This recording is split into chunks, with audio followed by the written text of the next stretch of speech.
வேற, லைக் வேற. யாருக்குள்ள ஃபெய்த் இருக்கோ, யாருக்குள்ள விசுவாசம் இருக்குதோ அவங்கள அவருக்கு ரொம்ப பிடிக்கும். ஒரு வியாதி வந்தா போதும், ஆண்டவர் தான் கொடுத்தார். ஒரு ஆக்சிடென்ட் நடந்தா ஆண்டவர் தான் இதை கொடுத்தார். ஒரு சண்டை வந்ததுன்னா ஆண்டவர் தான் கொடுத்தார். முதல்ல இதை சொல்றதை ஸ்டாப் பண்ணணும். ஏன்னா நீங்க இப்படி சொல்லிட்டு இருந்தா உங்களுக்குள்ள விசுவாசம் இருக்காது. விசுவாசம் இல்லைன்னா தேவனுக்கு பிரியமானவங்களாவும் இருக்க முடியாது, உன்னையும் பெற்றுக்கொள்ளவும் முடியாது. இப்ப இருக்கிற சோதனை, இப்ப இருக்கிற பிரச்சனை, இப்ப இருக்கிற வியாதி கர்த்தர் கொடுத்தது கிடையாது. ஏனென்றால் அவர் பொல்லாங்கினால் சோதிக்கப்படுகிறவர் அல்ல, அவரும் யாரையும் சோதிக்கிறவர் அல்ல.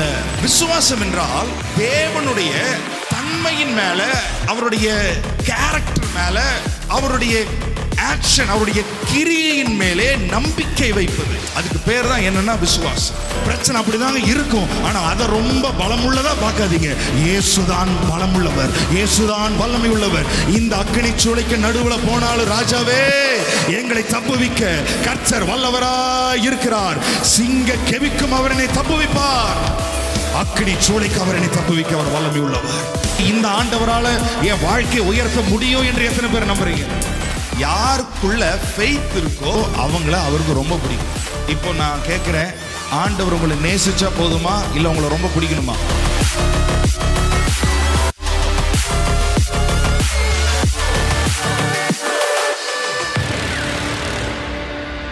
ஹalleluya. ஆமென். கர்த்தர் நல்லவராய் இருக்கிறார். நம்ம வாழ்க்கையில கர்த்தர் நல்லவராகவே இருக்கிறார். ஹalleluya. உங்களை என்னையும் கர்த்தர் தாயின் கர்ப்பத்துல உருவாவதற்கு முன்பாகவே கர்த்தர் நம்மளை தெரிந்தெடுத்திருக்கிறார், நம்மளை பெயர் சொல்லி அழைத்திருக்கிறார், நம்ம எங்க இருக்கிறோம் என்று கர்த்தர் தீர்மானித்திருக்கிறார். ஹalleluya. நம்ம ஒரு நல்ல பாடலை, தாயின் வயிற்றில் தோன்றின நாள் முதல் என்னை ஏந்தி சுமந்து காத்த தெய்வமே, உம்முள்ளம் கைகளில் என்னை வரைந்து உந்தன் கண்மணி போல என்னை காத்துட்டீர் என்று கரங்களை தட்டி உற்சாகமாக பாடி ஆண்டவர் நாமத்தை உயர்த்தலாம். கரங்களை தட்டி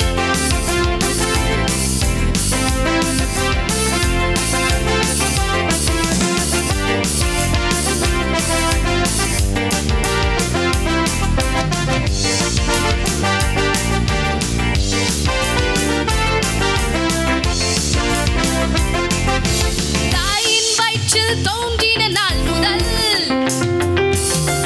என்னை ஏந்தி சுமந்து காத்த தேவனே,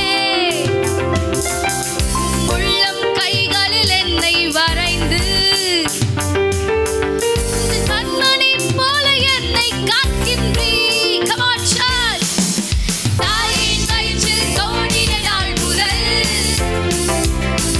என்னை ஏந்தி சுமந்து காத்த தேவனே, கைகளில் என்னை வரைந்து உன் கண்மணி போல என்னை காக்கின்றீர். மறவே மறவே நீ செய்த நன்மைகள், துதிப்பேன் துதிப்பேன் என் முழு இதயத்தோடு. மறவே மறவே நீ செய்த நன்மைகள், துதிப்பேன் துதிப்பேன் என் முழு இதயத்தோடு. என் கர்த்தர் நல்லவர், மிக மிக நல்லவர், இதை விசாரிக்கும் என் தகப்பன். என் கர்த்தர் நல்லவர், மிக மிக நல்லவர், இதை விசாரிக்கும் என் தகப்பன் அவர்.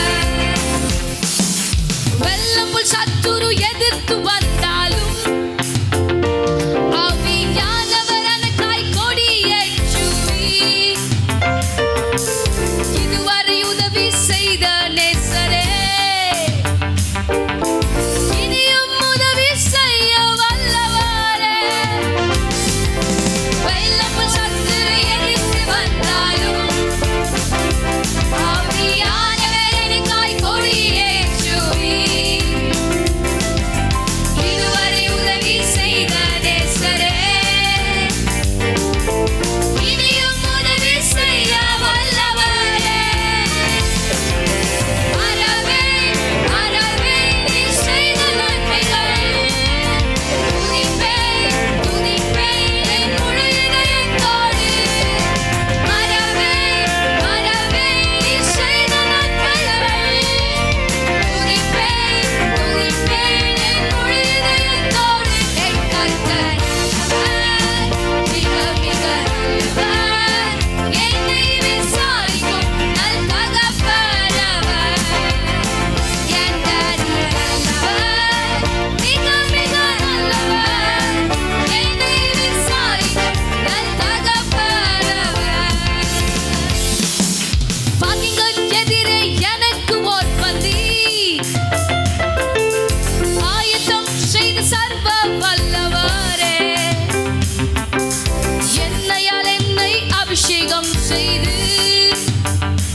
சொல்லுவீங்களா? என் கர்த்தர் நல்லவர்.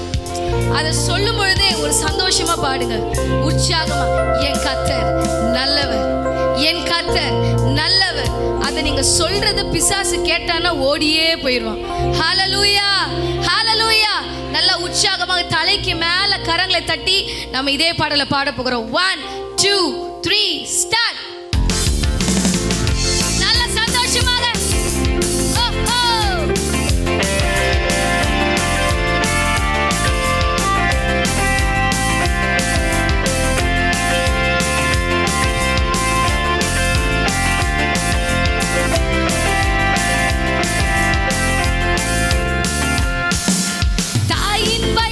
தோன்றின நாள் முதல்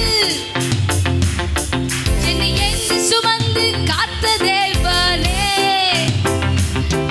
உம் உள்ளம் கைகளில் என்னை வரைந்து உன் கண்மணி போல என்னை காக்கின்றீர். சொல்லலாமா? தாயின் வயிற்றில் தோன்றின நாள் முதல் என்னை என்று சுமந்து காத்த தேவனே,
தேவ வார்த்தையை நம்பிடும் யாரும் இந்த கிருபையை கொண்டாடிடுவோம். ஹல்லேலூயா, ஹல்லேலூயா.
உயர்த்துகிற இது காலம். ஆமென். எத்தனை பேர் சொல்றீங்க இது கர்த்தரை கொண்டாடுகிற நேரம்? அவரை கொண்டாடிட்டீங்கன்னா கர்த்தர் உங்களை தூக்கி அவர் கொண்டாடிடுவார். ஹல்லேலூயா, ஹல்லேலூயா. பாடலாமா? 1 2 3 ஸ்டார்ட். சூப்பர்.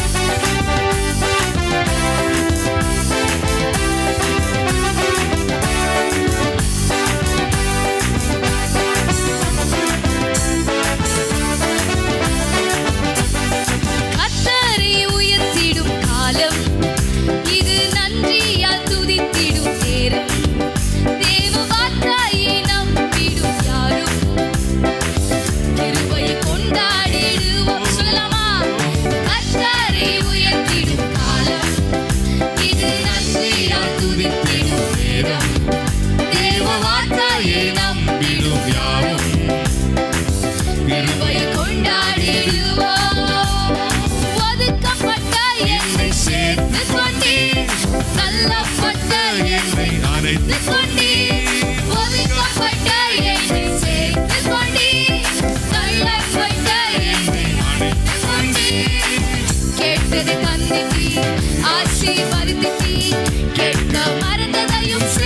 கொடுத்துட்டீர், கேட்டது தந்துட்டீர், ஆசீர்வதித்தீர், கேட்க மறந்ததையும் சேர்த்து கொடுத்துட்டீர்.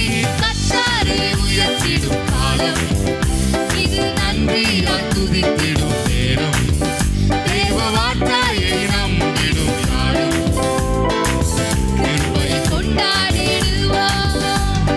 கர்த்தரை உயர்த்திடும் காலம் இது, நன்றியால் துதித்திடும் நேரம்.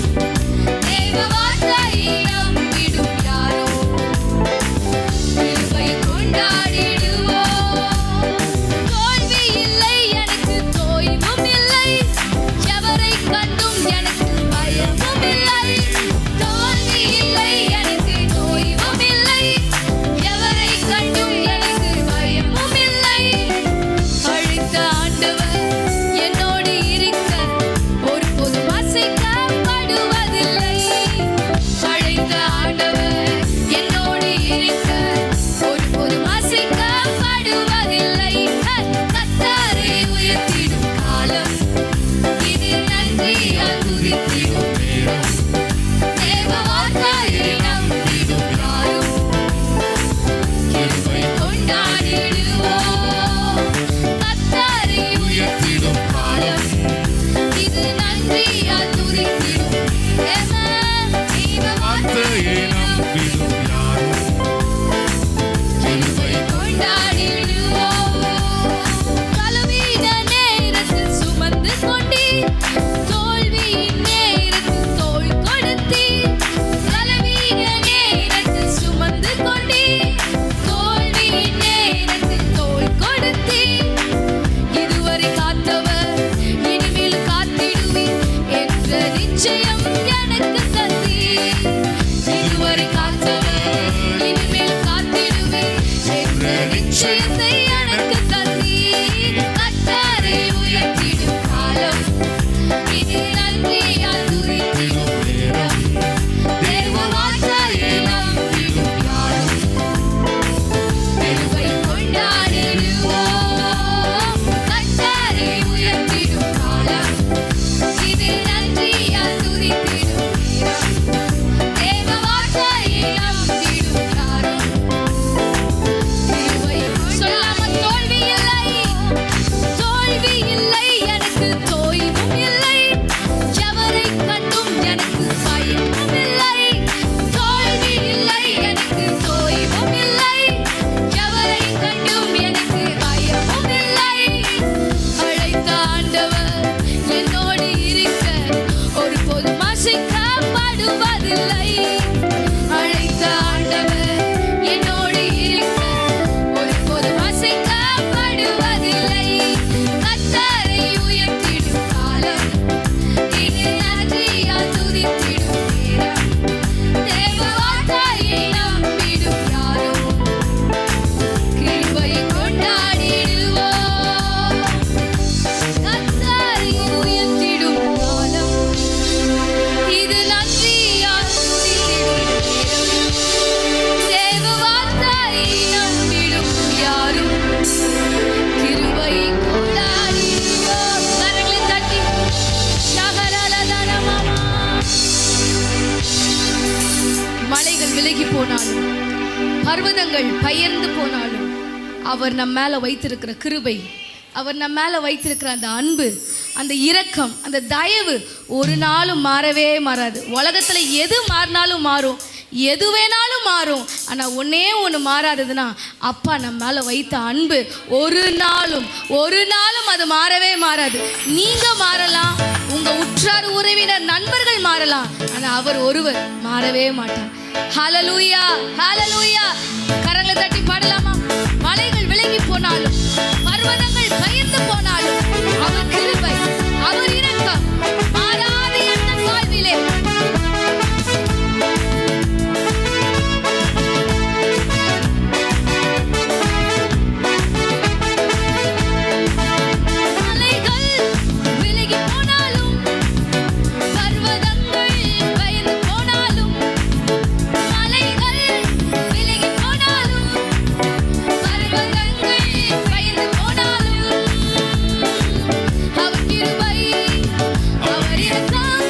மாற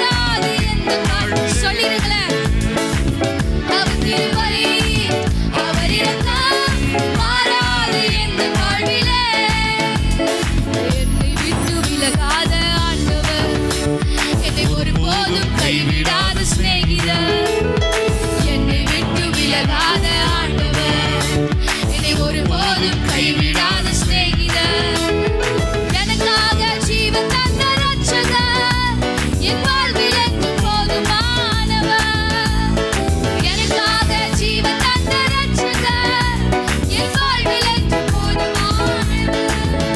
மலைகள் விலகி போனாலும், பர்வதங்கள் பெயர்ந்து போனாலும், மலைகள் விலகி போனாலும், பர்வதங்கள் பெயர்ந்து போனாலும், அவர் கிருபை, அவர் இரக்கம் மாறாது எந்த வாழ்விலே. அவர் கிருபை, அவர் இரக்கம் மாறாது எந்த வாழ்விலே. யெகோவா நிசி எந்த ஜெயமானவர், யெகோவா ஷம்மா என்னோடு இருப்பவர், யெகோவா நிசி எந்த ஜெயமானவர், யெகோவா ஷம்மா என்னோடு இருப்பவர். என் வாழ்வில் நம்பிக்கையானவர், என் வாழ்வில் என்றும் போதுமானவர், என் வாழ்வில் நம்பிக்கையானவர், என் வாழ்வில் என்றும் போதுமானவர். மலைகள் விலகி போனாலும், பர்வதங்கள் மேல் சதா உயர்த்தி, மலைகள் விலகி போனாலும், பர்வதங்கள் பெயர்ந்து போனாலும், அவர் கிருபை, அவர் இரக்கம் மாறாது எந்த வாழ்விலே. அவர் கிருபை, அவர் இரக்கம் மாறாது எந்த வாழ்விலே. யெகோவா ரப்பா எந்தன் சுகமானவர், யெகோவா ரூபா எந்தன் மீட்பரானவர். சொல்லுவீங்களா? யெகோவா ரப்பா எந்தன் சுகமானவர், யெகோவா ரூபா எந்தன் மீட்பரானவர்.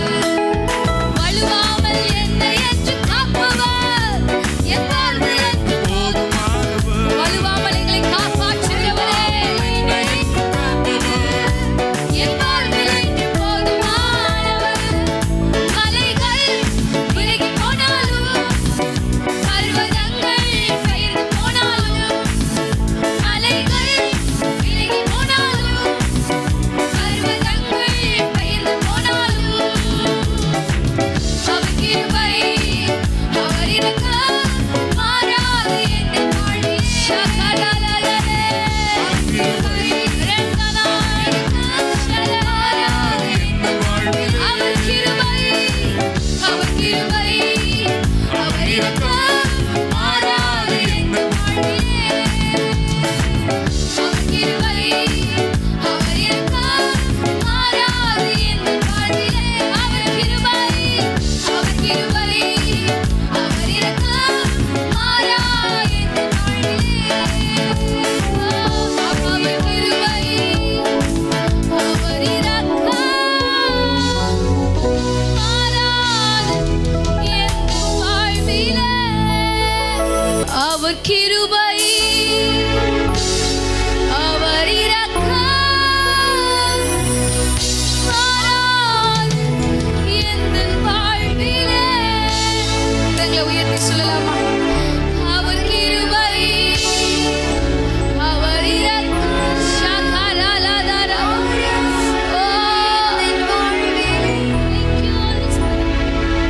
மலை மாதிரி நம்பின மனிதர்கள் ஒருவேளை மாறலாம், இல்ல உங்க வாழ்க்கையை விட்டு அவங்க போகலாம்.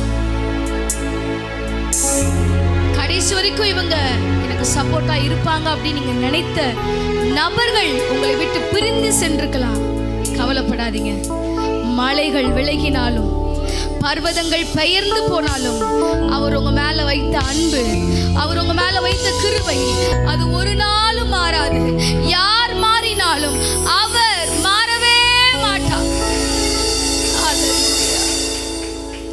யெகோவா நிசி எந்தன் ஜெயமானவர், யெகோவா ஷம்மா என்னோடு இருப்பவர், யெகோவா நிசி எந்தன் ஜெயமானவர், யெகோவா ஷம்மா என்னோடு இருப்பவர். என் வாழ்வில் நம்பிக்கையானவர், என் வாழ்வில்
நம்பிக்கையை எடுக்க மாட்டேன். என் தேவன் எனக்காக யாவற்றையும் செய்து முடிப்பி, எனக்காக தடைகளை உடைப்பி, என் தேவைகளை சந்திப்பி. என் வாழ்வில் நம்பிக்கையானவர், என் வாழ்வில் என்றும் போதுமானவர். என் வாழ்வில் நம்பிக்கையானவர், என்றும் போதுமானவர். கொஞ்சம் அந்நிய பாஷையை பேசி தேவனோடு ரகசியத்தை பேச போகிறோம். ஹalleluya. சபையா இணைந்து நல்ல கொஞ்சம் அந்நிய பாஷைகளை பேசலாமா? ஷகரல தரவவஹ ரிந்தனஹந்துரோ ஷபரபலவா. கர்த்தர் உங்களுக்கு தந்தலின அந்நிய பாஷைகளை வாய்களை திறந்து பேசுங்க. ஹalleluya, ஹalleluya. ரபலதனமமம ஷிகபரபலபலதர. ஓ அந்நிய பாஷை பேசுகிற இந்த நேரத்துல கர்த்தர் அநேகருடைய காயங்களை ஆற்றுவார். ஓ ரபல ஷதரபபப ரிமனதரப. ஒரு வல்லமையை உணரப் போகிறீர்கள். ஓ பரலோகத்திலிருந்து வருகிற அந்த வல்லமையை உணரப் போகிறீர்கள், அனுபவிக்க போகிறீர்கள்.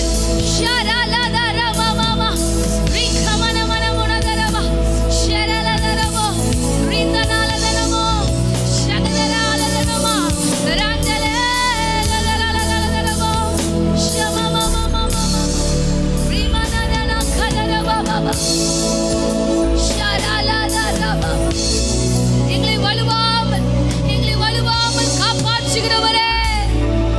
ஓ யகடலதனமம ரிதனலதனமமம ஷரலகதரே ரந்தமனரலதுனமமம. Thank you Holy Spirit. எங்களை வலுவாமல் காத்திட்ட தெய்வமே, உடைய வலக்கரம் பிடித்தவரே, வல்லடிக்கெல்லாம் விலக்கி என்னை வாழ்ந்திட செய்தவரே. 1000 நாவிருந்தாலும் உம்மை போற்றி புகழ முடியாதப்பா. எங்க வாழ்க்கையில் அத்தனை நல்லவராய் இருக்கிறீரே. Thank you Lord. ஆண்டவரை பார்த்து கொஞ்ச நேரம் ஆராதனை செலுத்த போகிறோம்.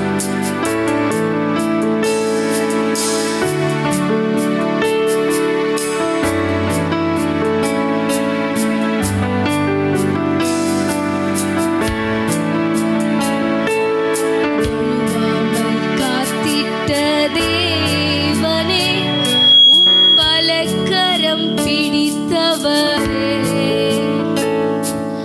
வல்லடிக்கெல்லாம் விலக்கி என்னை வாழ்ந்திட செய்பவர்.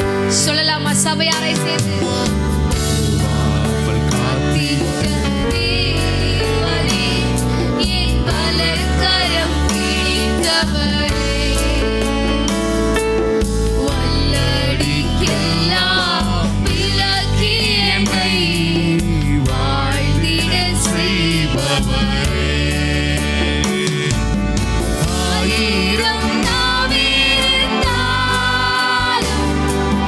நன்றி சொல்லி தீராதே. வாழ்நாளெல்லாம் உம்மை பாட வார்த்தைகளும் போதும். கரங்களை உயர்த்தி 1000 நாவிருந்தாலும்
தயாளத்தின் உதாரணமா நீரின் வாழ்வை கரங்களை உயர்த்தி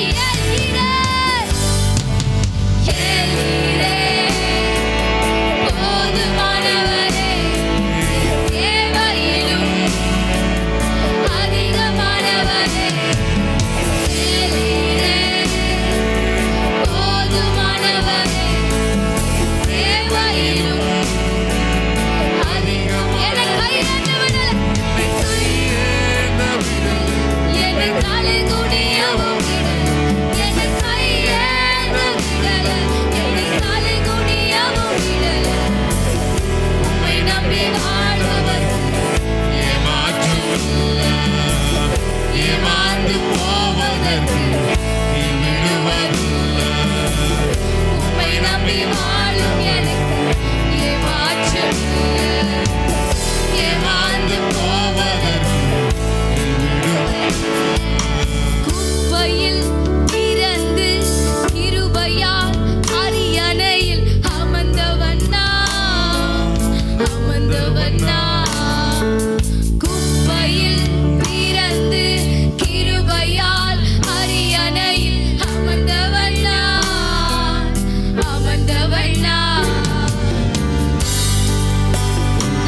உதாரணமாக நீரின் வாழ்வை மாற்றி விட்டீரே தயாளத்தின் உதாரணமாக நீரின் வாழ்வை மாற்றி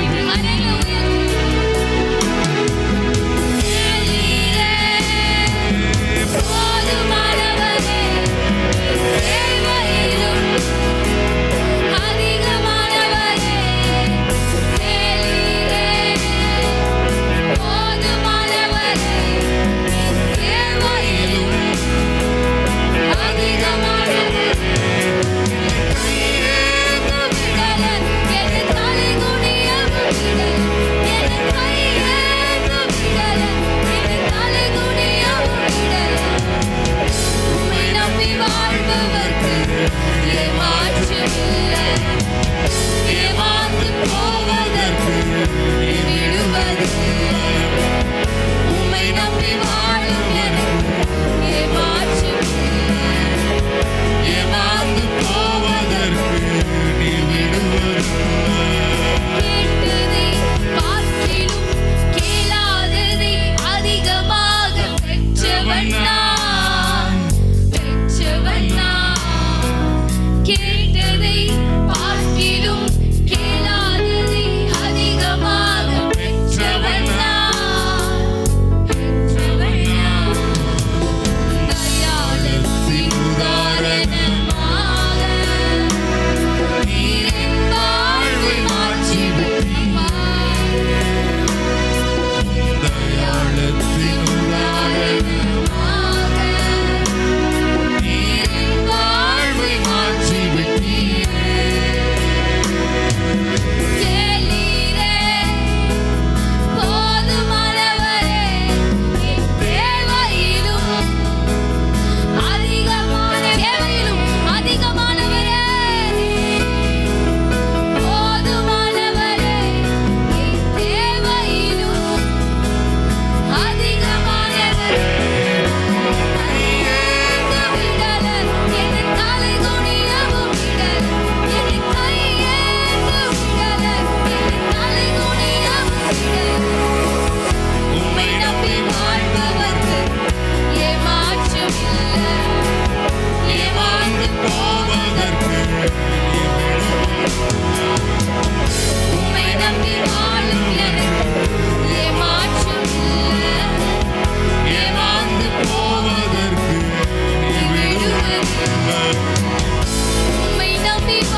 போதுமானவராயிருக்கிறார்.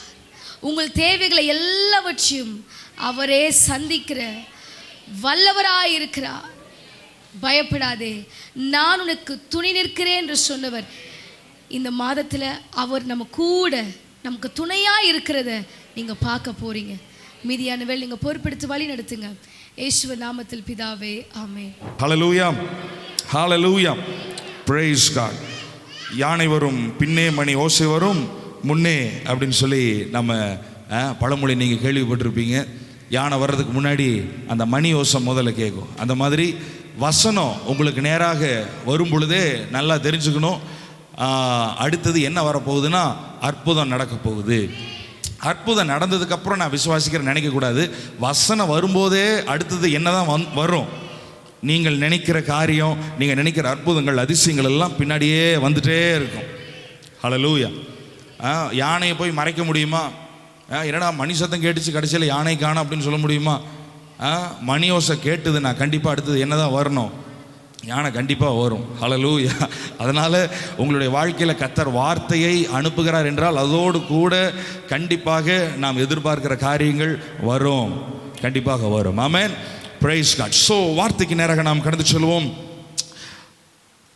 எபிரேயர் 11ஆம் அதிகாரம் 6ஆம் வசனத்தை வாசிக்கலாம். எபிரேயர் 11:6. விசுவாசமில்லாமல் தேவனுக்கு பிரியமாய் இருப்பது கூடாத காரியம்.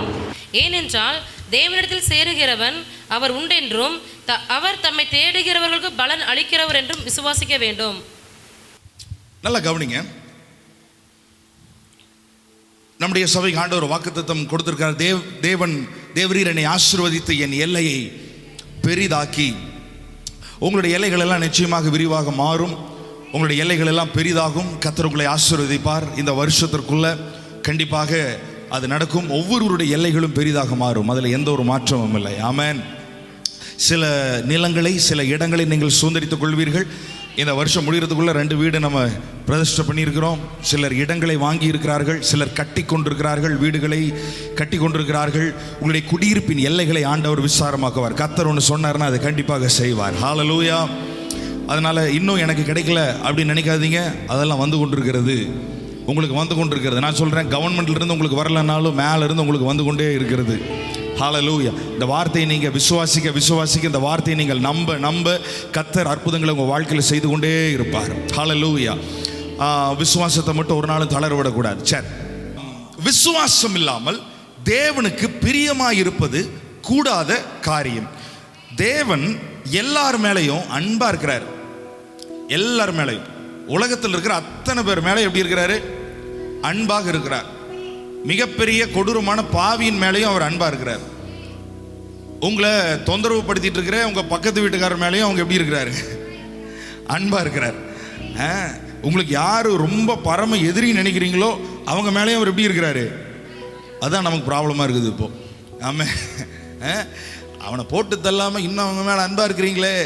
சரி, ஆண்டவர் எல்லார் மேலையும் இந்த உலகத்தில் இருக்கிற அத்தனை பேர் மேலே அன்பா இருக்கிறார். யோவான் 3:16 வாசிக்கிறோம், தேவன் இந்த உலகத்தில் அன்பு கூர்ந்தார். உலகத்தில் இருக்கிற ஒவ்வொருவர் மேலையும் அவர் அன்பு வைத்திருக்கிறார். அந்த அன்பை யாராலும் மாற்றவே முடியும். அதனால தான் ஒவ்வொருவருக்காக அவர் மரித்தார் என்று பார்க்கிறோம். ஒவ்வொருவர் மேல் அன்பு வைத்ததுனால தான் ஒவ்வொருவருக்காக அவர் என்ன செய்தார்? மரித்தார். நான் சொல்றது இன்னைக்கு நல்லா கவனிக்கணும், அப்படியே கவனிச்சுட்டே வாங்க. ஒவ்வொருவருக்காக அவர் மரித்தார், ஏனென்றால் ஒவ்வொருவர் மேல் அவர் அன்பு வைத்திருக்கிறார். ரைட். ஆனா சிலருக்கு மேல அவருக்கு பிரியம். சிலர் மேல அவருக்கு என்னது? பிரியம். லவ் வேற, லைக் வேற. நம்ம எல்லாரையும் நம்ம நேசிக்கிறோம், எல்லார் மேலே அன்பு செலுத்துறோம். ஆனா சிலரை நமக்கு பிடிக்கும். அப்படிதானே? உங்க சொந்த பந்தத்தில் நீங்க எல்லாரையும் நேசிக்கிறீங்க, யாரையும் வெறுக்கல, எல்லாரையும் நீங்க நேசிக்கிறீங்க. ஆனா உங்க சொந்தத்தில் சிலரை, ஒரு 2-3 பேர்த்த உங்களுக்கு என்ன செய்யும்? பிடிக்கும். அவர்களிடத்துல தான் நீங்க உட்காருவீங்க, பேசுவீங்க, உங்க மனதை நீங்கள் திறப்பீர்கள், எல்லா காரியத்தையும் ஷேர் பண்ணுவீங்க. யாரை ரொம்ப பிடிக்குமோ அவங்களிடத்துல தான் நம்ம உட்காருவோம். நான் சொல்றது கரெக்டா இல்லையா? ஆமா, எல்லாரையும் நம்ம நேசிக்கிறோம், ஆனா ஒரு சிலரை தான் நமக்கு பிடிக்கும். அந்த மாதிரி ஆண்டவர் எல்லாரையும் நேசிக்கிறார். ஆனா ஒரு சிலர் அவருக்கு ரொம்ப பிடிக்கும். யாரைனா, யாருக்குள்ள ஃபெய்த் இருக்கோ, யாருக்குள்ள விசுவாசம் இருக்குதோ அவங்கள அவருக்கு ரொம்ப பிடிக்கும். யாருக்குள்ள விசுவாசம் இருக்குதோ அவங்கள ரொம்ப பிடிக்கும். இப்போ நான் கேட்குறேன், ஆண்டவர் உங்களை நேசிச்சா போதுமா, இல்லை உங்களை ரொம்ப பிடிக்கணுமா? ஆங்கிலத்தில் ஃபேவரட்னு சொல்லுவாங்க. எனக்கு இவங்க ரொம்ப ஃபேவரட் அப்படின்னு. ஆண்டவர் எல்லாரையும் நேசிக்கிறாரு, ஆனால் ஒரு சிலர் அவருக்கு ரொம்ப ஃபேவரட்டாக இருக்கிறாங்க. இப்போ உதாரணத்துக்கு நான் சொல்கிறேன், நீ எனக்கு மிகவும் பிரியமானவன் அப்படின்றார். தாவீது சொல்கிறாரு, தானியேல் சொல்கிறாரு, எல்லாரையும் தான் ஆண்டவர் நேசிச்சாரு. ஆனால் இவர்களை பார்த்து உன்னை எனக்கு ரொம்ப பிடிக்கும் அப்படின்றார். அப்போது அவங்களிடத்துல ஏதோ ஒன்று இருந்துச்சுல.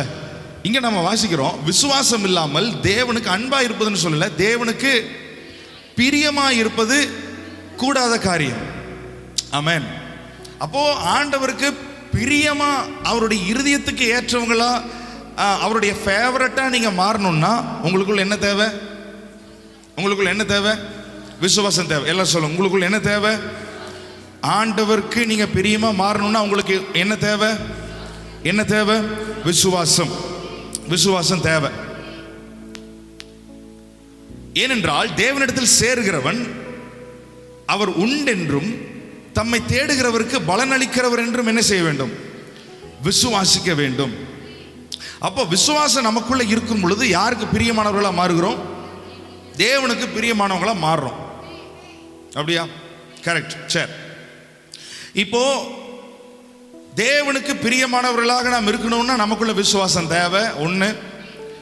இரண்டாவது, யார் யாரெல்லாம் இந்த அவர் உலகத்தில் இருந்த பொழுது யாருக்கெல்லாம் அற்புதம் நடந்ததுன்னு பார்த்தீங்கன்னா, கடைசியில் அவர் ஒரு வார்த்தை சொல்லுவார், உன் விசுவாசம் உன்னை ரட்சித்தது. பர்த்திமை குருடன் பிறவியிலிருந்து கண்ணு ரெண்டு தெரியல, கண்ணு தெரியல, ஆனால் அவனுக்குள்ள என்ன இருக்குது? விசுவாசம் இருக்குது. நான் என்ன சொல்றேன்னா, இன்னைக்கு தலைக்கு மேல பிரச்சனை இருக்கிறதுக்காக விசுவாசம் இல்லைன்னு அர்த்தம் கிடையாது. ஆமென். 12 வருஷம் பெருமாடுள்ள ஸ்ரீ எல்லா டாக்டர் இடத்துலையும் போயிட்டாங்க, எல்லா சொத்தையும் செலவழிச்சாச்சு, ஒன்றுமே அவருடைய வாழ்க்கையில இனி செலவழிச்சு மருத்துவரை பார்க்கிறதுக்கு ஒரு காசு கூட கிடையாது. ஆனா அந்த அம்மாக்குள்ள என்ன இருக்குது? விசுவாசம் இருக்குது. காசு இல்லை, ஆனா என்ன இருக்குது? விசுவாசம் இருக்குது. கண்ணு குருடு, ஆனா அவனுக்குள்ள விசுவாசம் இருக்கு. கானானிய ஸ்திரீ குறித்து பார்க்கிறோம், மகள் கொடிய பிசாசினாலே வேதனைப்பட்டு கொண்டிருக்கிறாள், கொடிய வேதனைப்பட்டு கொண்டிருக்கிறாள், விட்டா செத்து போயிடுவா போல. அந்த மாதிரி ரொம்ப வேதனை, கொடிய வேதனை இருக்குது. என்ன மாதிரி வேதனைப்பட்டாங்கன்னு தெரியல. பிசாசுல வேதனைப்படுறதே பெரிய விஷயம், கொடிய வேதனை எப்படி இருக்குன்னு பாருங்க. ஆனா ஆண்டவர் அந்த அம்மாவை பார்த்து சொல்றாரு, ஸ்திரீயே உன் விசுவாசம் பெரியது, நீ விரும்புகிறபடி ஆகக்கூடாது. மத்தேயு 15:26 வாசிக்கிறோம். ஸ்திரீயே உன் விசுவாசம் பெருசு. பிசாசின் பிடியில வேதனைப்படுறாங்க, ஆனா அந்த அம்மாக்குள்ள என்ன இருக்கு? விசுவாசம் இருக்கு. இப்ப நான் கேட்கிறேன், சொல்லுங்க பார்க்கலாம், குருடா இருந்தா விசுவாசமா இருக்கலாமா, இருக்கக்கூடாதா? விசுவாசம் நமக்குள்ள இருக்குமா இருக்காதா? இருக்கும்.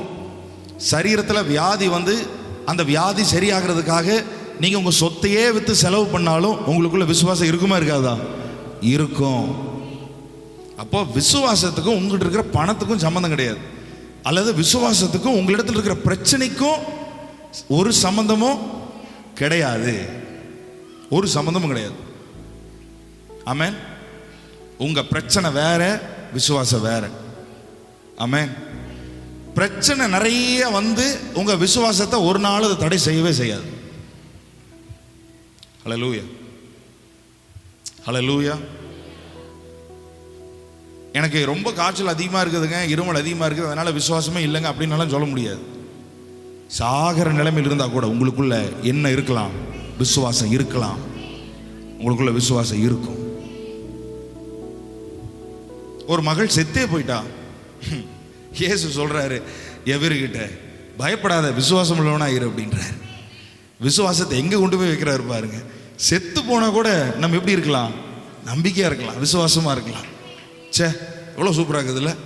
விசுவாசம் இல்லாமல் தேவனுக்கு பிரியமாய் இருப்பது கூடாத காரியம். அப்படின்னா அவர் எல்லாரிடத்திலும் எதிர்பார்த்தது ஃபெய்த்தை தான் பார்க்கிறார், விசுவாசத்தை தான் பார்க்கிறார். அப்போ ஒன்று, கர்த்தருக்கு பிரியமா இருக்கணும்னா ஃபெய்த் தேவை. ரெண்டாவது, என் வாழ்க்கையில் எப்பேற்பட்ட பலவீனங்கள், போராட்டங்கள், வியாதிகள், பிசாசின் பிடி இருந்தாலும் இத்தனையில் இருந்தும் எனக்கு சுகத்தையும் ஆரோக்கியத்தையும் ஐஸ்வர்யத்தையும் விடுதலையும் கொடுக்கிறது என்னது? விசுவாசம். எனக்கு அற்புதம் செய்கிறது என்னது? விசுவாசம். ஆமென். இப்படி விசுவாசன்றது இவ்வளவு முக்கியமா இருக்கும்போது நமக்குள்ள அப்ப கண்டிப்பா என்ன இருக்கணும்? விசுவாசம் கண்டிப்பா இருக்கணும். ஒன்று, ஆண்டவருக்கு பிரியமானவர்களா மாறுறோம். ரெண்டாவது, நம்முடைய வாழ்க்கையில மிகப்பெரிய அற்புதங்களையும் அதிசயங்களையும் செய்யறது எது? விசுவாசம். அப்படின்னா இந்த விசுவாசம் கண்டிப்பா இருக்கணுமா வேண்டாமா? அதனாலதான் வசனம் சொல்லுது, தேவனிடத்தில் சேருகிறவன். இப்ப எல்லாரும் நம்ம தேவனிடத்தில் வந்திருக்கிறோம். வருத்தப்பட்டு பாரம் சுமக்கிறவர்களே நீங்கள் எல்லாரும் என்னிடத்தில் வாருங்கள். அவரிடத்துல வரும்போதே எப்படிதான் வரணுமா? விசுவாசத்தை. சிலரை எல்லாம் பார்க்க போகும்போது சில காரியங்களை கொண்டு போகணும். அப்படிதானே? நீங்க முதலமைச்சரை பார்க்க போகணும்னா கை வீசிட்டு போனீங்கன்னா நீங்க கை வீசாமா அப்படின்ட்டு அவங்கள அனுப்பிச்சுட்ருவாங்க. முதலமைச்சரை பார்க்கணும்னா குறைஞ்சது 5000 ரூபாய்க்காவது ஒரு பூங்கொத்தை வாங்கிட்டு போகணும். 5000 ரூபாய் இருந்தால் 2-3 கடன் அடைச்சிடலாம். ஆமென். ஆனால் 5000 ரூபாய்க்கு என்ன வாங்கிட்டு போகணும்? ஒரு பூங்கொத்தை வாங்கிட்டு போகணும். ஏதாவது ஒரு இப்போ இருக்கிற முதலமைச்சருக்கு ஒரு புஸ்தகம் வாங்கிட்டு போகணும், புக்கு வாங்கிட்டு போகணும், வந்து சால்வை வாங்கிட்டு போகணும், மாலை வாங்கிட்டு போகணும். இதெல்லாம் வாங்கிட்டு அவங்கள வந்து வெறுங்கையோடு என்ன செய்ய முடியாது? போய் பார்க்க முடியாது. ஆமென். ஹல்லேலூயா. நான் சொல்கிறது தெரியுதுங்களா? ஏன்னா அமெரிக்காவிலிருந்து அந்த மாதிரி பார்க்குறீங்களே. அப்போ ஒரு சிலரை பார்க்கும்போது நம்ம வெறுங்கையோட போக முடியாது. கர்த்தர்கிட்ட வரும்போது இதையெல்லாம் அவர் கேட்கல, நீ விசுவாசத்தோட வா அப்படின்றார். ஆமென். ஆண்டவரே என் கையில் ஒன்றுமே இல்லை, நீ வா, பரவாயில்ல, ஃபெய்த் இருக்கா, நீ வா அப்படின்றார். விசுவாசத்தோட நீ வா. தேவனிடத்தில் சேருகிறவன் 10,000 ரூபாய் காணிக்கை கொண்டு வரக்கிறவன் அப்படின்னு சொல்லலை. அது போட்டால் நல்லது, போட்டிங்கன்னா நாளைக்கே ஏசி மாட்டிடலாம். ஆனால் கர்த்தர் என்ன சொல்றாருன்னா, தேவனிடத்தில் சேருகிறவன் அவர் உண்டென்றும் தம்மை தேடுகிறவருக்கு பலன் அளிக்கிறவர். நான் அவரை தேடினால் அவர் எனக்கு பலன் கொடுப்பார் என்று விசுவாசிக்க வேண்டும். எவ்வளவு பெரிய ஆண்டவர் பாருங்க. சர்வ வல்லமை உள்ளவர். என்ன கேட்கிறாருன்னா, நீ வரும்போது நீ அதை எடுத்துட்டு வா, இதை எடுத்துட்டு வானெல்லாம் கேட்கல, நீ வரும்போது விசுவாசத்தோட வா அப்படின்றார். நீ வரும்போது ஃபெய்த்தோட வா அப்படின்றார். ஆமென். அப்போ அம்மா நான் சொல்றேன், உங்களுக்கு தலைவலி இருக்குதா, கர்த்தர்ட்ட வரும்போது நீங்க எப்படி வரணும்? விசுவாசமா வந்துடணும். தேவனிடத்தில் நான் அவரிடத்திற்கு போகிறேன் அப்படின்னு நீங்க முடிவு பண்ணிட்டா கண்டிப்பா நீங்க எதை எடுத்துட்டு வர்றீங்களோ இல்லையோ, சக்கரை பாக்கெட் கொண்டு வரீங்களோ இல்லையோ, நீங்க எதை எடுத்துட்டு வந்துடணும்? விசுவாசத்தை எடுத்துட்டு வந்துடணும். விசுவாசத்தோட வரணும். ஆமென். சரி, ஓகே. இப்போ விசுவாசம் இவ்வளவு முக்கியமா இருக்கும்போது அப்ப விசுவாசம்னா என்ன அப்படின்னு நமக்கு தெரியணும். விசுவாசத்தோட வரணும்னு பார்க்குறோம். விசுவாசம் இருந்தாதான் கர்த்தருக்கு பிரியமானவர்களாக இருக்க முடியும்னு பார்க்குறோம். விசுவாசம் பெரிய அடையாளங்களை, அற்புதங்களை நம்ம வாழ்க்கையில் செய்யும் அப்படின்னு பார்க்குறோம். அப்படின்னு இருக்கும்போது அப்போ இந்த விசுவாசம்னா என்ன? அதே அதிகாரத்தில் எபிரேயர் 11 நான் சொல்றேன், நல்லா கவனிங்க, இதை நல்லா தெரிஞ்சுக்கோங்க. ஆமென். விசுவாசம் என்றால் கடந்த நாட்கள் ஆண்டவர் கற்றுக் கொடுத்த காரியத்தை அப்படியே நான் உங்களுக்கு சொல்லுகிறேன். விசுவாசத்தை பற்றி நிறைய நான் வந்து படித்தேன், தியானித்தேன். ஆனால் இந்த காரியம் கொஞ்சம் வித்தியாசமாக இருந்தது. இதுதான் உண்மை அப்படின்னு என்று தெரிந்தது. விசுவாசம் என்றால் தேவனுடைய தன்மையின் மேல, அவருடைய கேரக்டர் மேல, அவருடைய ஆக்ஷன், அவருடைய கிரியையின் மேலே நம்பிக்கை வைப்பது. அதுக்கு பேர் தான் என்னன்னா விசுவாசம். God's nature, God's character and God's act. தேவனுடைய தன்மை, தேவனுடைய குணாதிசயம், தேவனுடைய கிரியை, அதன் மேல நமக்கு ஒரு நம்பிக்கை வருது பாருங்க. அதுதான் என்னன்னா விசுவாசம்.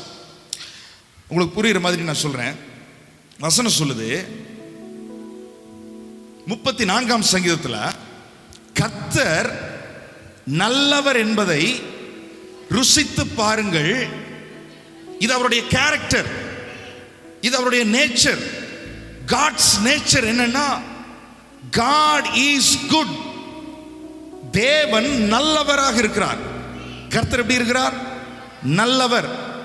இந்த அவர் நல்லவர் என்ற இந்த கேரக்டர் மேல, இந்த நேச்சர் மேல உங்களுக்கு என்ன வரணும்னா இப்ப நம்பிக்கை வரணும். கர்த்தர் நல்லவர் என்பதை ருசித்து பாருங்கள். அவர் மேல், அந்த நல்லவர் மேல் நம்பிக்கையா இருக்கிற மனுஷன் பாக்கியவான்.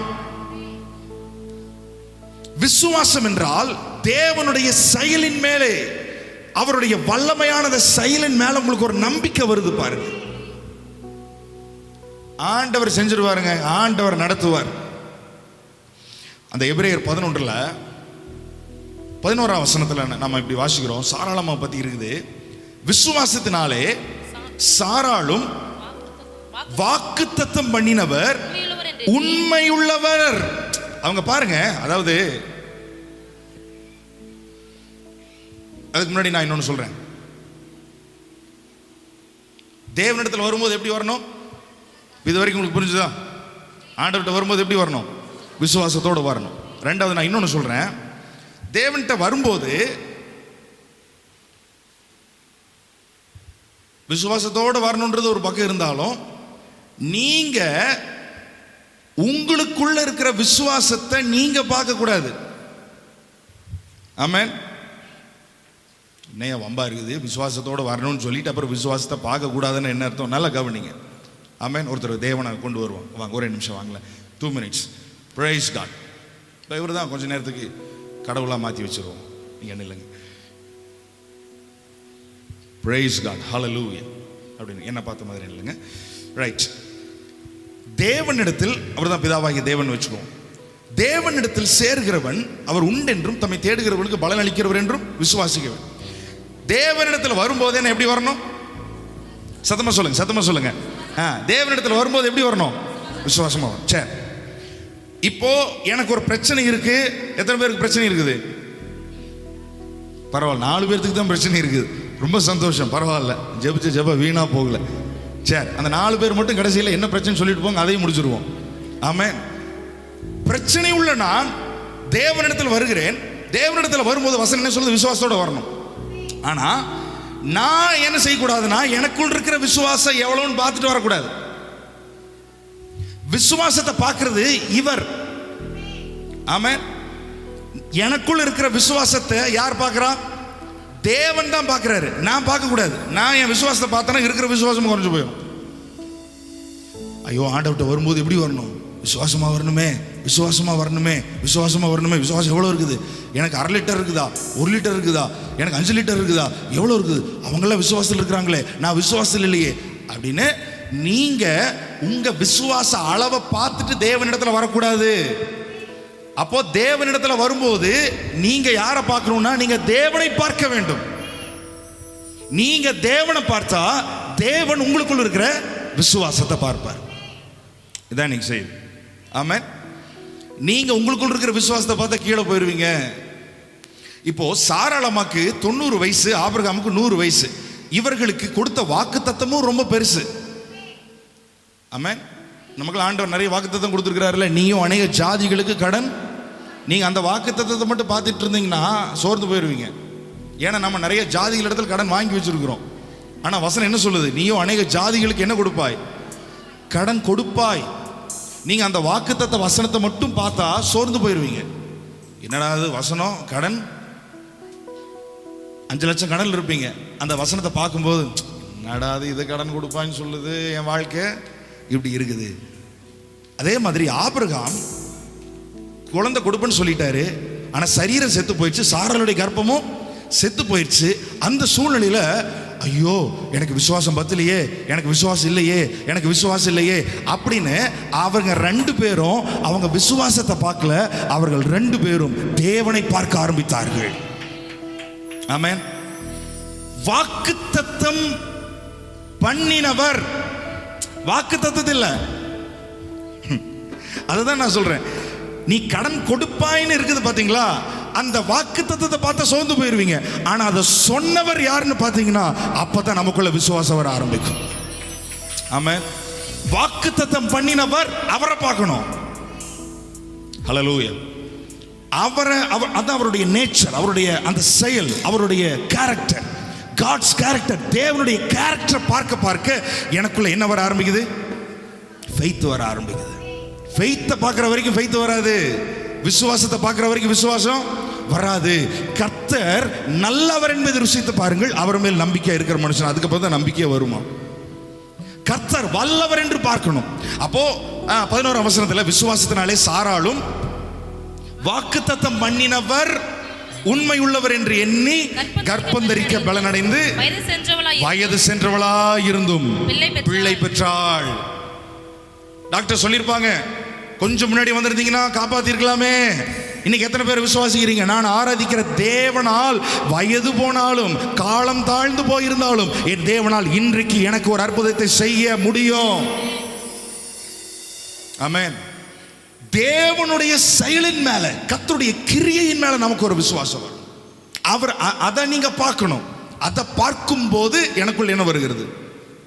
ரோமர் 4ஆம் அதிகாரம் 20ஆம் வசனத்திலிருந்து வாசிக்கலாம். ரோமர் 4:20 தேவனுடைய வாக்குத்தத்தத்தை குறித்து அவன் அவிசுவாசமாய் சந்தேகப்படாமல் தேவன் வாக்குத்தத்தம் பண்ணினதை தேவன் எல்லாம் சொல்லுங்க, தேவன் வாக்குத்தத்தம் பண்ணினதை நிறைவேற்ற வல்லவர். இப்ப நல்லா கவனிங்க, ஆபிரகாம் அவனுக்குள்ள இருக்கிற விசுவாசத்தை பார்த்தானா இல்ல தேவன் வல்லவர்னு பார்த்தானா?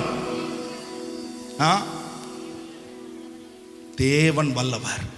எனக்கு ஒரு வாக்குத்தத்தம் கொடுத்திருக்கிறார். அந்த வாக்குத்தத்தத்தை நிறைவேற்ற தேவன் வல்லவராய் இருக்கிறார். சொன்னவர் அதை கண்டிப்பாக என் வாழ்க்கையில நிறைவேற்றுவார் என்று அவருடைய கண்கள் தேவனை பார்க்க ஆரம்பித்தது.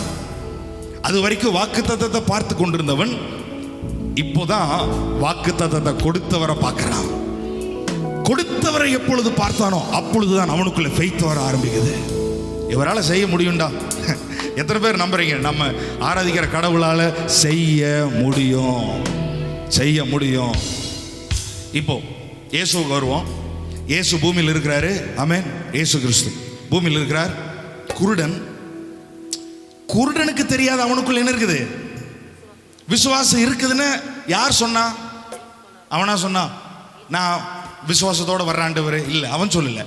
அவன் யாரை பார்த்தான்? இந்த இயேசுவால எனக்கு என்ன கொடுக்க முடியும்? அவருடைய செயலின் மேல, அவருடைய தன்மையின் மேல, அவர் நல்லவர், அவர் அதிசயமானவர், எனக்கு அற்புதத்தை செய்வார். அதன் மேல அவனுக்கு என்ன வந்துச்சு? விசுவாசம், நம்பிக்கை வந்துச்சு. இயேசுதான் அவனை பார்த்து சொல்றாரு, உன் விசுவாசம் உன்னை ரட்சித்தது. அப்போ நான் என்ன சொல்றேன்னா, இன்னைக்கு நீங்க இயேசுவை பார்த்தீங்கன்னா அவர் உங்களுக்குள்ள விசுவாசத்தை பார்க்க ஆரம்பிப்பார். ஆமென். ஏன்னா எபிரேயர் 12ஆம் அதிகாரம் 1ஆம் வசனம். எபிரேயர் 12:1. தேங்க்யூ. ஆகையால் மேகம் போன்ற இத்தனை திரளான சாட்சிகள் நம்மை சூழ்ந்து கொண்டிருக்க, பாரமான யாவற்றும் நம்மை சுற்றி நெருங்கி நிற்கிற பாவத்தையும் தள்ளிவிட்டு விசுவாசத்தை துவக்குகிறவரும் முடிக்கிறவருமாய் இருக்கிற இயேசுவை நோக்கி நமக்கு நியமித்திருக்கிற ஓட்டத்தில் பொறுமையோட ஓட கடவோம். நீ விசுவாசத்தை பார்க்க கூடாது, விசுவாசத்தை உங்களுக்குள்ள ஸ்டார்ட் பண்ற இயேசுவை பார்த்து ஓடிவா அப்படின்றார். ஆமென். நீங்க இயேசுவை பார்க்கும் போதுதான் விசுவாசன்றது. பாருங்க, நல்லா கவனிங்க. இப்போ இங்க வந்து பிரதர் ஜோசப் அவர் உட்கார்ந்துருக்கிறார். இப்போ அந்த முன்னாடியெல்லாம் அந்த ஜென்ரேட்டர் போடுவோம். கரண்ட் ஆஃப் ஆயிடுச்சுன்னா உன்னை என்ன போடுவோம்? ஜென்ரேட்டர் போடுவோம். அதுக்கு யார் ஓடி போவாங்க? ஜோசப் ஒன்று ஓடி போவான். நல்லா கவனிங்க, ஒரு பதில் சொல்லுங்க பார்க்கலாம். இப்போ டப்புன்னு கரண்ட் ஆஃப் ஆயிடுச்சு, நீங்களே யாரை பார்ப்பீங்க? நல்லா யோசிச்சு உபவாசம் பண்ணி நிதானமாக பதில் சொல்லுங்க. கரண்ட் போன உடனே யாரை பார்ப்பீங்க? ஏன் சார் கரண்ட் போன உடனே ஜோசப் பார்ப்போம். எல்லாரும், நான் முதற்கொண்டு எல்லாருமே யார் தான் பார்ப்போம்? ஜென்ரேட்டர் பார்க்க மாட்டோம். ஏன்னா நீங்கள் ஜென்ரேட்டர் பார்த்தா ஜென்ரேட்டர் அதுவாக நகர்ந்தெல்லாம் வராது. எல்லாரும் எத்தனை பார்வை அதன் மேலே போட்டாலும் அது அப்படியே தான் இன்னும் நிற்காங்க. யாரை பார்க்குறோம்? ஏன்? அவர் தான் அதை போய் ஸ்டார்ட் பண்றவர். பிரச்சனை வரும்போது ஜென்ரேட்டர் பார்க்க கூடாது, விசுவாசத்தை பார்த்துட்டு இருக்க கூடாது. பிரச்சனை வரும்போது இந்த பிரச்சனையிலிருந்து என்னை விடுவிக்க இயேசுவால முடியும். இயேசுவை பார்க்க ஆரம்பிக்கும் போது அவர் உங்களுக்குள்ள இருக்கிற விசுவாசத்தை ஸ்டார்ட் பண்ணுவார். ஏன்னா அவர் தான் விசுவாசத்தை துவக்குகிறவர், அவர் தான் விசுவாசத்தை முடிக்கிறவர். ஆமென். இப்ப பிரச்சனை புரிஞ்சுதா? தேவனிடத்தில் வரும் பொழுது எனக்கு பத்தலைன்னு பாடிட்டு இருக்கக்கூடாது. எனக்கு விசுவாசம் இல்லையே, எனக்கு விசுவாசம் பத்தலையே அப்படின்னு நினைக்கக்கூடாது. விசுவாசம் எப்பயுமே 10ஆம் இருக்கும். ஆமென். ஆனால் நீங்கள் ஸ்டார்ட் பண்ணுறவரை பாருங்க, விசுவாசத்தை துவக்குகிறவரை பாரு. அப்போ அந்த குருடனுக்குள்ள ஒரு நாள் அவன் இயேசுவை பற்றி அவன் கேள்விப்பட்டான். அவர் எங்கும் நன்மை செய்கிறவராக சுற்றி திரிகிறார். இதை கேள்விப்பட்டான். அதனால எல்லார் இடத்துலையும் பிச்சை கேட்டுட்டு இருக்கிறவன் அவன் ஒரு நாள் முடிவு எடுத்தான், இயேசு வருகிறார் என்று கேள்விப்பட்டு இவர்கிட்ட பிச்சை கேட்கக்கூடாது. ஏனென்றால் இங்க போகிறவர் அப்படிப்பட்ட நபர் கிடையாது, எனக்கு இவரால் பார்வை கொடுக்க முடியும் என்று அவருடைய வல்லமையின் மேல, அவருடைய கேரக்டர் மேல, அவருடைய தன்மை, அவருடைய அந்த கேரக்டர், அவருடைய அந்த செயல், அந்த ஆக்டின் மேல ஒரு நம்பிக்கை வச்சான் பாருங்க. கர்த்தர் அவனுக்குள்ள விசுவாசத்தை பார்த்தார். யாருமே பிரச்சனையில் இருந்த யாருமே அவங்களுக்குள்ள விசுவாசம் இருக்குதான்னு பார்க்கல. இயேசு எப்படிப்பட்டவர். ஆமென். பெருமாடுள்ள ஸ்ரீ என்ன பார்த்தாங்க? பணமெல்லாம் இல்லை, ஆனா விசுவாசத்தோட வருவோம், விசுவாசத்தோட போவோம் அப்படின்னா சொன்னாங்க. இல்லை, அவருடைய வஸ்திரங்களை ஆகிலும் தொட்டால் சொஸ்தமாவே. அவருடைய ட்ரெஸ்ஸில் கூட சுகம் இருக்கு, அதனால நான் போய் அவருடைய ட்ரெஸ்ஸை தொட போறேன், எனக்கு என்ன கிடைக்கும்? சுகம். அவர்களுடைய கண்கள் எல்லாம் இயேசுவின் மேலே இருந்தது. தேவன் இயேசு அவர்களுக்குள்ள இருக்கிற விசுவாசத்தை பார்த்தார். ஆமென். அப்போ இன்னைக்கு நீங்க வந்திருக்கிறவர்கள் ஆண்டவருடைய செயலின் மேல உங்களுக்கு நம்பிக்கை இருக்கணும். தேவனால எல்லாமே செய்ய முடியும். அவரால மாற்ற முடியாத காரியம் என்று எதுவுமே கிடையாது. இன்றைக்கு கூட என் தேவனால எனக்கு ஒரு அற்புதத்தை, நான் எதிர்பார்க்கிற காரியத்தை எனக்கு கொடுக்க முடியும். அந்த செயலின் மேல உங்களுக்கு நம்பிக்கை இருக்கணும். நீங்க உங்க ஃபெய்த்தை பார்த்துட்டு இருக்கிற வரைக்கும் சோர்ந்து போயிடுவீங்க. ஹல்லேலூயா, பிரைஸ் காட். ஸோ இந்த உலகத்தில் இருந்தவங்க எல்லாரும் அப்படிதான் இருந்தாங்க, அப்படிதான் வாழ்ந்தாங்க. நிறைய கேரக்டர் இருக்கிறது. அவர் முதல் நல்லவர்னு நினைக்கணும். இது ரொம்ப ரொம்ப முக்கியம். ஆமென். சாம்பி செல்லதுரை அவர்கள் சென்னையில் இருக்கிறாங்க, ஏஎஃப்டி சர்ச். கர்த்தர் நல்லவர்னே 6 மாதம் பேசியிருக்கிறார். இப்போ அதை ஒருத்தர் பார்த்துட்டு வந்து சொன்னார், நம்ம ஆராதிக்கிற கடவுள் நல்லவர்னு நம்ம மக்களுக்கு சொல்றதுக்கே எத்தனை மாதம் எடுக்குது? 6 மாதம் எடுக்குது. நல்லவர். இன்னைக்கு தேவனை நீங்க நினைக்கும் போது நீங்க எப்படி நினைக்கிறீங்க? கர்த்தர் நல்லவர் என்பதை, கர்த்தர் போட்டு தள்ளுவார் என்பதை ருசித்து பாருங்கள். இல்ல, கர்த்தர் நல்லவர் என்பதை ருசித்து பாருங்கள். ஹல்லேலூயா. ருசித்து பாருங்கள். முதல்ல அவர் நல்லவர்னு நினைக்கணும். நீங்க நினைங்க, நல்லவர்னு நினைச்சாலே உங்களுக்குள்ள என்ன வந்துடும்? விசுவாசம் வர ஆரம்பிச்சு. ஏன்னா நல்லவர் நம்ம வாழ்க்கையில் என்னதான் செய்வார்? நல்லது தான் பண்ணுவார், நன்மையை தான் செய்வார். யாக்கோபு 1:17 வாசிப்போம். யாக்கோபு 1:17. நன்மையான எந்த ஈவும் பூரணமான எந்த வரமும் பரத்திலிருந்து உண்டாகி, நன்மையான எந்த ஈவும், நல்லது அப்படின்னு ஒன்று இருந்ததுன்னா அது மேல இருந்து தான் வரணுமா. ஏன்னா அவர் நல்லவர். நல்லவர் இடத்துல இருந்து தான் என்ன வரும் நமக்கு. எத்தனை பேருக்கு நல்லது நடக்கணும்?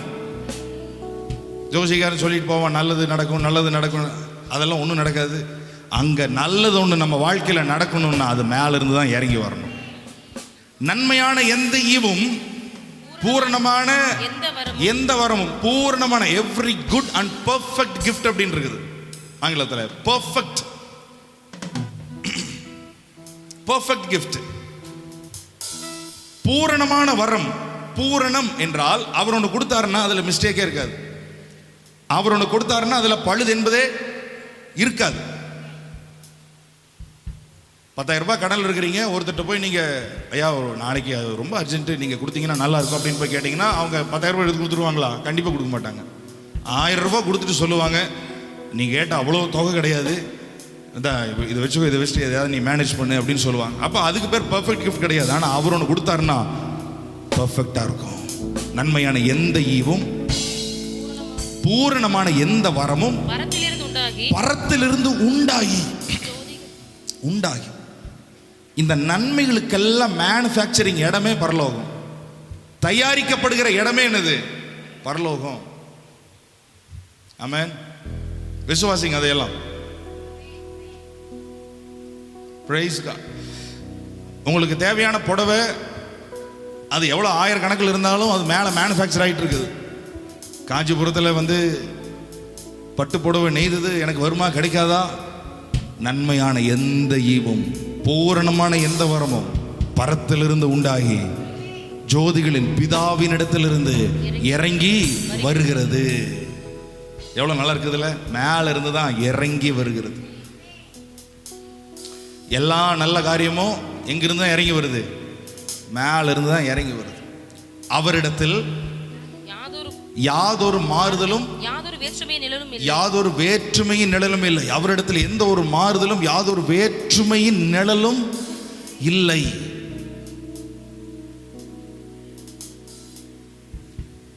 அவர் யாக்கோபு அங்க என்ன சொல்ல வர்றாருன்னா, நல்லது மட்டும்தான் அவரிடத்துல இருந்து இறங்கி வரும். நீங்க நினைக்கிற மாதிரி வேற எதுவும் அவரிடத்துல இருந்து வராது. ஏன்னா நீங்க நினைக்கிற மாதிரி ஒரு நிழல் கூட அவர்கிட்ட கிடையாது அப்படின்ற. ஆமென். நிழல் கூட அவர்கிட்ட கிடையாது. இப்போ நம்ம வாழ்க்கையில் பிரச்சனை இருக்குது, ஆனால் அவரிடத்துல இருந்து என்னதான் இறங்கி வருது? நல்லது தான் இறங்கி வருது. அப்படின்னா ஏன் பிரச்சனை நம்ம வாழ்க்கையில் இருக்குது? அவர் நல்லது மட்டும்தான் செய்வார். ஏன்னா சில நேரத்தில் நம்ம டக்குன்னு நம்ம யாரை சொல்லிடுறோம்னா ஆண்டவர் சொல்லிடுறோம். ஏன்னா அவர் தான் நீங்கள் இல்லை, அதனால கேள்வி கேட்க முடியாது. அதனால உடனே என்ன சொல்லிடுறோம்? ஆண்டவர் இதை கொடுக்குறாரு, ஆண்டவர் இதை செய்கிறாரு, ஆண்டவர் இதை அனுமதிக்கிறாரு. ஒரு வியாதி வந்தால் போதும், ஆண்டவர் தான் கொடுத்தாரு. ஒரு ஆக்சிடென்ட் நடந்தால் ஆண்டவர் தான் இதை கொடுத்தாரு. ஒரு சண்டை வந்ததுன்னா ஆண்டவர் தான் கொடுத்தாரு. என்ன கொடுமையாக இருக்குது! நம்ம வாழ்க்கையில் நடக்கிற ஒவ்வொன்றையும் ஆண்டவர் தான் கொடுக்குறாரு அப்படின்னு சொல்லி குயிக்காக நம்ம ஆண்டவரை ஜட்ஜ் பண்ண ஆரம்பிச்சிடுறோம்.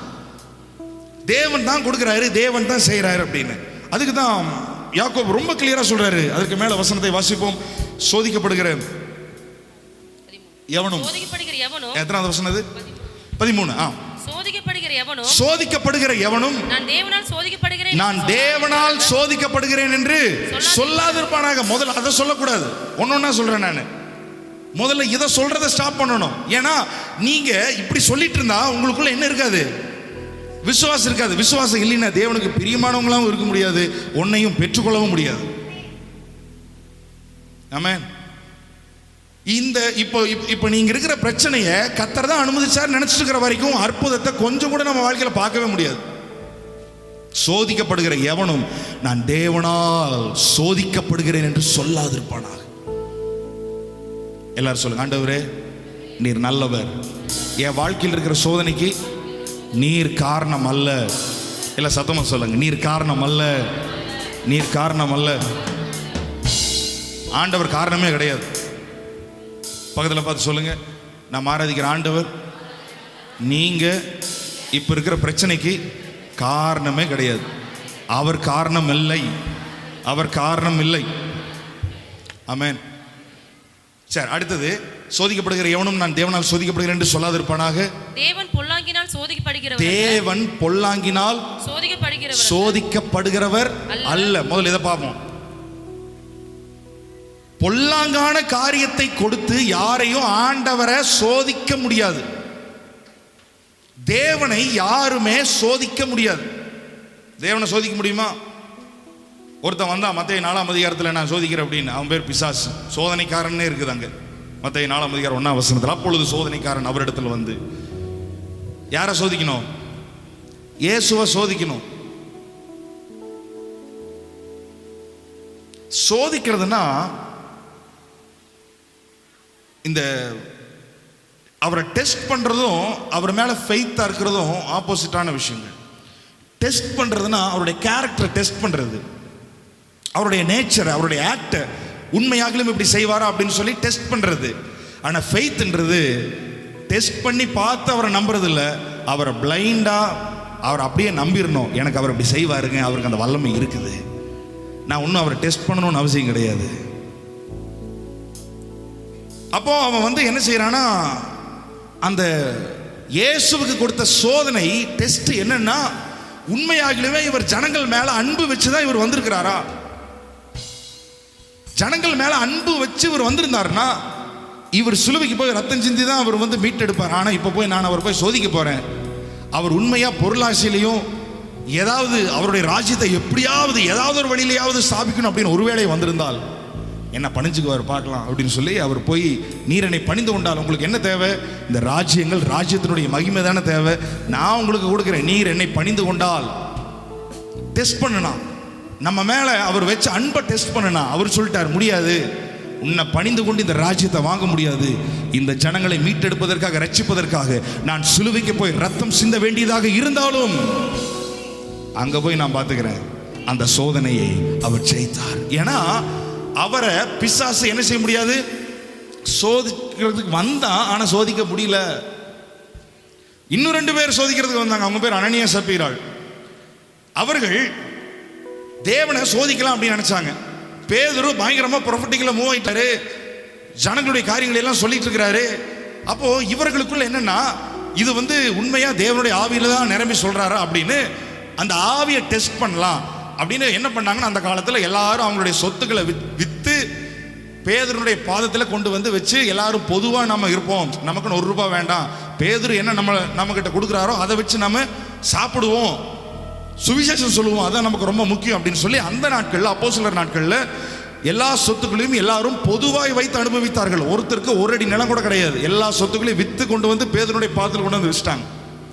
அதே மாதிரி இந்த குடும்பம் அனனியா சப்பீராள் என்ற இந்த ஒரு குடும்பமும் என்ன செய்யறாங்கன்னா, அவர்களுடைய சொத்துக்களை விற்று ஒரு பங்கை வீட்டில் வச்சுட்டு இன்னொரு பங்கை ஒரு பங்கை மட்டும் எடுத்துட்டு யார்கிட்ட வராங்க, பேதுரு கிட்ட வர்றாங்க. எங்க சொத்தை நாங்களும் வித்துட்டோம் அப்படின்னு. அப்ப பேதுரு கேட்கிறாரு, இவ்வளவுக்கு தானே விற்றீர்கள் அப்படின்னு கேட்கிறாரு. அவங்க சொல்றாங்க, இவ்வளவுக்கு தான் நாங்கள் வித்தோம், இவ்வளவுதான் எங்க சொத்து. அதாவது உண்மையாவது சொல்லியிருக்கலாம், ஐயா எல்லாரும் இந்த மாதிரி பண்றாங்க, அதனால எங்களுக்கும் எங்க சொத்தை விற்கணும்னு ஆசை, ஆனா எங்களுக்கு அந்த அளவுக்கு விசுவாசம் இல்லை, அதனால ஏதோ எங்க சாப்பாட்டுக்கு 1 பங்கை நாங்கள் வீட்டில் வச்சிருக்கிறோம், 1 பங்கை நாங்கள் காணிக்கையா கொடுக்குறோம் அப்படின்னு சொல்லியிருந்தா மேட்டர் அதோட முடிஞ்சது.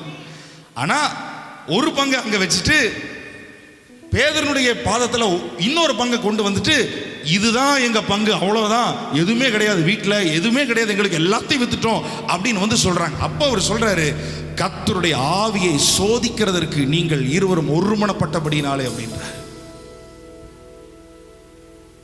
கண்டுபிடிப்பாங்களா இல்லையான்னு பார்க்கலாம் அப்படின்னு கொண்டு வந்தாங்க. பேதுரு டக்குன்னு அவர் கண்டுபிடிச்சிட்டார். அப்போ இதுல இருந்து என்ன தெரியுது, தேவனை யாரும் சோதிக்க முடியாது. முடியுமா? முடியாதா? முடியாது.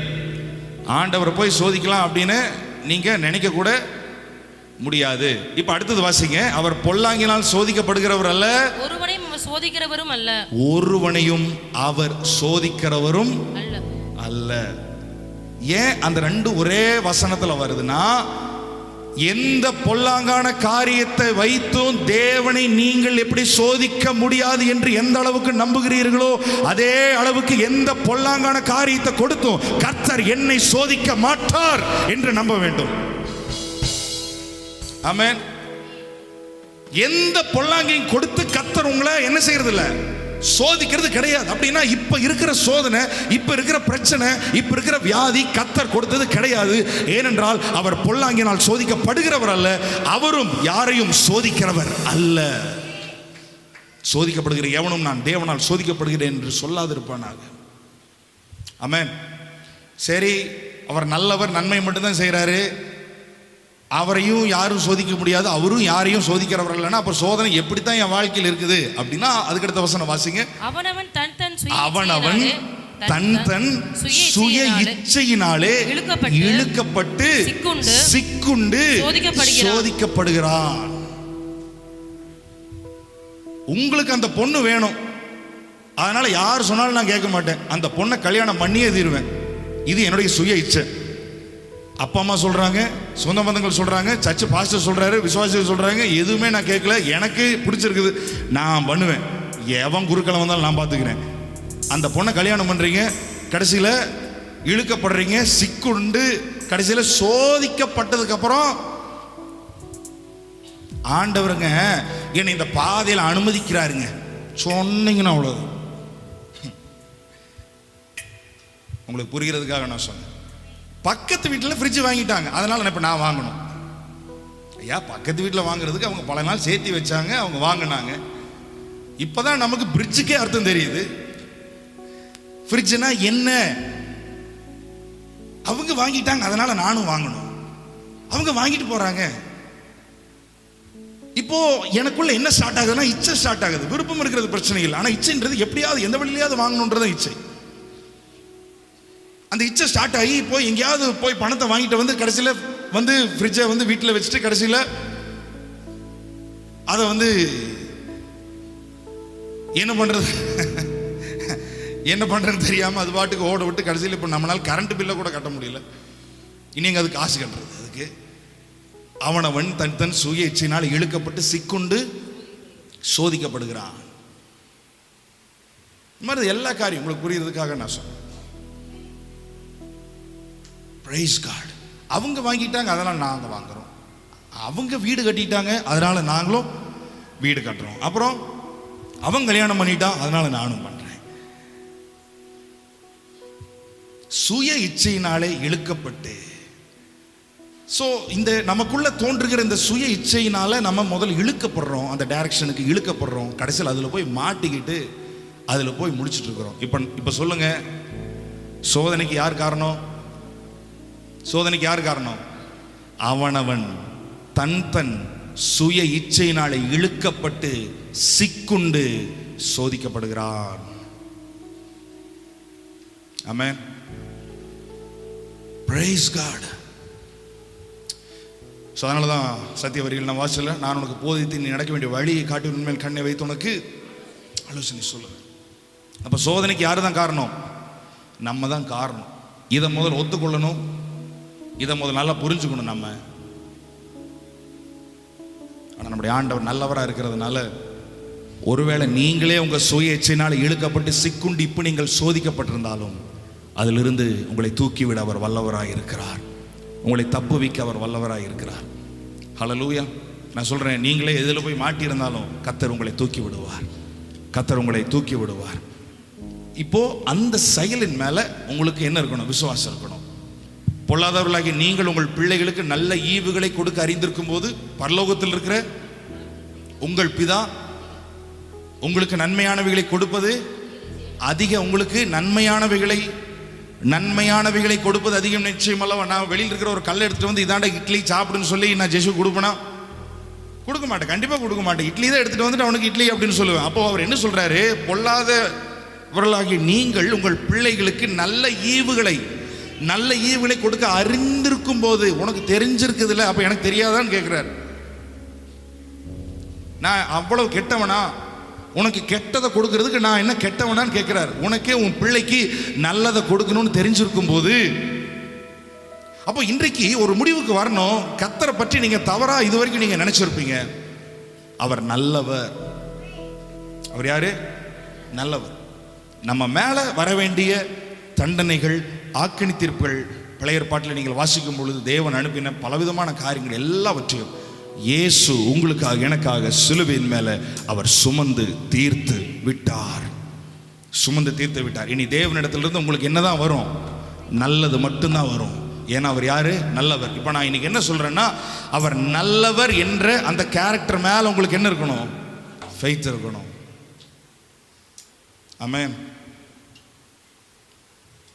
எத்தனை பேர் விசுவாசிக்கிறீங்க? ஹல்லேலூயா, ஹல்லேலூயா. எத்தனை பேர் அவர் நல்லவர்னு சொல்றீங்க? எத்தனை பேர் அவர் நல்லவர்னு சொல்றீங்க? Price God. ஸோ இந்த போராட்டம் தான் உங்களுக்கு கடைசி வரைக்கும் இருக்குது. எந்த போராட்டம்னா, ஆண்டவருடைய கேரக்டரை சரியா புரிஞ்சுக்கிற ஒரு கேரக்டர். அந்த ஒரு போராட்டம். என் தேவன் நல்லவர், என் ஆண்டவர் நல்லவர், அவர் ஒரு நாள் யாருக்கு தீமை செய்ய மாட்டார். இப்படி என் கர்த்தர் நல்லவர்னு நினைச்சா உங்களுக்குள்ள விசுவாசம் வர ஆரம்பிக்கும். விசுவாசம் ஸ்டார்ட் ஆகும். ஆமென். கர்த்தரை நல்லவரா பாருங்க. யோபு சொன்னாரு, தேவரீர், அவருக்குள்ள விசுவாசம் வளரணும்னு அவர் நினைக்கல. அவர் ஆண்டவரை பார்த்து சொன்னார், தேவரீர் நீர் சகலத்தையும் செய்ய வல்லவர். அப்போ இந்த இனி வர நாட்களில் நீங்க என்ன நினைக்கணும்னா, அவர் நல்லவர்னு நினைக்கணும். அவர் வல்லவர். தேவரீர் நீர் சகலத்தையும் செய்ய வல்லவர். நீர் செய்ய நினைத்தது ஒரு நாளும் தடைப்படாதுன்னு கர்த்தர் அப்படி நினைச்சான். அது வரைக்கும் தேவனை தவறாக பார்த்து கொண்டிருந்தான். நான் என்ன பாவம் பண்ணணும்னு தெரியல, இவர் என்னை ஏன் இப்படி சோதிக்கிறாரு, எதுக்கு இத்தனை பிரச்சனையை என் வாழ்க்கையில் அனுமதிக்கிறாருன்னு பார்த்துட்டு இருக்கிற வரைக்கும் அவன் வாழ்க்கை மாறல. ஆனா எப்பொழுது கர்த்தரை கரெக்டா பார்க்க ஆரம்பிச்சானோ அவன் வாழ்க்கையில விசுவாசம் வர ஆரம்பித்து அவன் வாழ்க்கையில் அற்புதங்களை செய்ய ஆரம்பித்தான். தேவனா கொடுத்தாரு. யோபனுடைய வாழ்க்கையில பிரச்சனையே கிடையாது. அதனால கர்த்தர் என்ன சோதிக்கிறாருன்றதை இன்னையோட விட்டுறணும். அவர் நல்லவர் நீங்க நினைச்சு பாருங்க. கஷ்டத்தின் வழியா போகும்போது, பிரச்சனையின் வழியா போகும்போது, நான் ஆராதிக்கிற இயேசுவால இதிலிருந்து எனக்கு விடுதலை கொடுக்க முடியும், இந்த பிரச்சனையிலிருந்து என்னை மாற்ற முடியும். அவர் நல்லவர். என் வாழ்க்கையில நல்ல காரியங்களை மட்டும்தான் அவர் செய்வார், வல்லமையான காரியங்களை மட்டும்தான் செய்வார். சாத்ராக் மேஷாக் ஆபேத்நேகோ குறித்து பார்க்கறல, அவங்களுக்குள்ள ஃபெய்த் இருக்கணும்னு அவங்க நினைக்கல. அவர்கள் தேவனை பார்க்க ஆரம்பிச்சாங்க. இந்த அக்கினி சூளைக்குள்ள போனாலும் இதிலிருந்து விடுவிக்க நாங்கள் ஆராதிக்கிற தேவன் எங்களை தப்புவிக்க வல்லவர். அப்படி ஆண்டவரை பார்த்தாங்க. நாங்கள் ஆராதிக்கிற தேவன் எங்களை தப்புவிக்க வல்லவராய் இருக்கிறார். சோ காட்ஸ் நேச்சர் மேல உங்களுக்கு எப்போ ட்ரஸ்ட் வருதோ, நம்பிக்கை வருதோ, அப்பதான் விசுவாசமே உங்களுக்குள்ள ஸ்டார்ட் ஆகும். அதனால இன்றைக்கு தேவனிடத்துல வரும் பொழுது, ஆண்டவரே இதுவரைக்கும் என் விசுவாச அளவு எவ்வளவுன்னு நான் பார்த்துட்டு வந்தேன், ஆனா இனிமேல் நான் உங்களை பார்க்க போறேன். நீர் எவ்வளவு நல்லவர், நீர் எவ்வளவு வல்லவர், உங்களால என்ன முடியும், இதை நான் பார்த்துட்டு வரப்போறேன். ஆமென். எனக்காய் மரித்த என் தேவன் நீரே, உந்தன் அன்பை விட்டு விலகி நான் எங்கே போவேன், எந்தன் வாழ்நாளெல்லாம் உம்மை புகழ்ந்து பாடுவேன், கடைசி மூச்சிலும் சொல்வேன் இயேசு நல்லவர் என்று.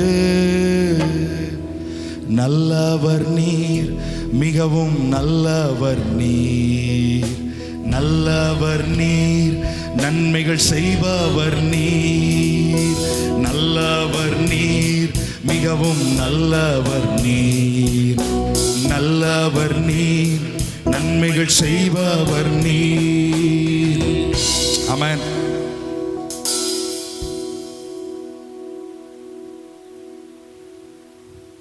Praise God. ஆண்டவருடைய கிரியைகளை பார்க்கும்போது தான் நமக்குள்ள விசுவாசம் வர ஆரம்பிக்குது. யோவான் 2ஆம் அதிகாரத்தில் தண்ணீரை திராட்சரசமாக மாற்றினார். அந்த கிரியை பார்த்துதான் சீஷர்கள் அவர் மேல விசுவாசம் வைத்தார்கள் என்று பார்க்கிறோம். ஒன்னு அவருடைய ஆக்ட், தண்ணீரை இப்படி திராட்சரசமா மாத்தி இருக்கிறார். இதை பார்த்ததுக்கு அப்புறம் தான் அவங்களுக்குள்ள என்ன வருது, விசுவாசம் வர ஆரம்பிக்குது. அப்போ அவருடைய செயலை நீங்க பார்க்கணும். அதனாலதான் பைபிள்ல அவர் என்னென்ன செஞ்சிருக்கிறாரோ அதை நீங்க தியானிக்கணும், அதை உட்கார்ந்து அதை படிக்கணும். அவர் என்னென்ன செய்திருக்கிறாருன்னு வாசிக்கும் போதுதான் நமக்குள்ள என்ன வருது, விசுவாசம் வர ஆரம்பிக்கிறது. கடந்த நாட்கள் இந்த எலிசானுடைய இந்த கதைகளை எல்லாம் படிக்கும்போது ரொம்ப ஆச்சரியமா இருந்தது. அவங்கெல்லாம் விசுவாச வீரர்கள் நம்ம சொல்றோம், ஆனா இந்த விசுவாச வீரர்கள்னு சொல்றவங்க எல்லாம் நீங்க பாத்தீங்கன்னா அவங்களுக்குள்ள இருக்கிற விசுவாச கான்சியஸா இருக்கவே மாட்டாங்க. நான் கும்புற ஆண்டவர் எவ்வளவு நல்லவர், எவ்வளவு வல்லவர், வல்லமை உள்ளவர் அப்படின்ற அந்த ஒரு மனநிலையோடு தான் அவர்கள் இருப்பார்கள். இப்போ தாவீதுக்குள்ள அவ்வளவு பெரிய விசுவாச, கோலியாத்தை வீழ்த்துற அளவுக்கு விசுவாசம் இருந்துச்சுன்னு சொல்றோம். ஆனா அவனுக்குள்ள அவன் நினைக்கல எனக்குள்ள விசுவாசம் இருக்குதா இல்லையா அவன் பார்க்கல. அவன் பார்த்ததெல்லாம் கர்த்தர்.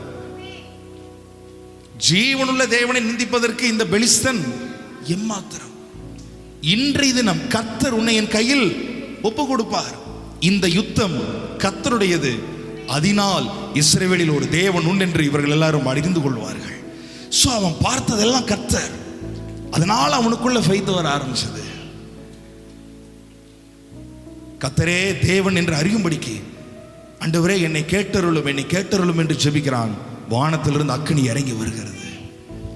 எவ்வளோ ஒரு ஃபெய்த் தெரியுமா ஆண்டவர் மேல. நான் அதை அப்படியே படிக்கும்போது, அவ்வளோ நாளாக படிச்சிருக்கிறேன், ஆனால் கடந்த நாட்கள் படிக்கும்போது ரொம்ப ஆச்சரியமா இருந்துச்சு. 450 பேர் அவனை சேலஞ்ச் பண்ணி ஆப்போசிட்ல நிற்கிறாங்க, பாகால் தீர்க்கதரிசிகள். ஆனா இவன் ஒரே ஒருத்த மட்டும் தான் இங்க இருக்கிறான். ஒன் மேன், ஒரே ஒருத்த மட்டும். எவ்வளவு விசுவாசம் பாருங்க.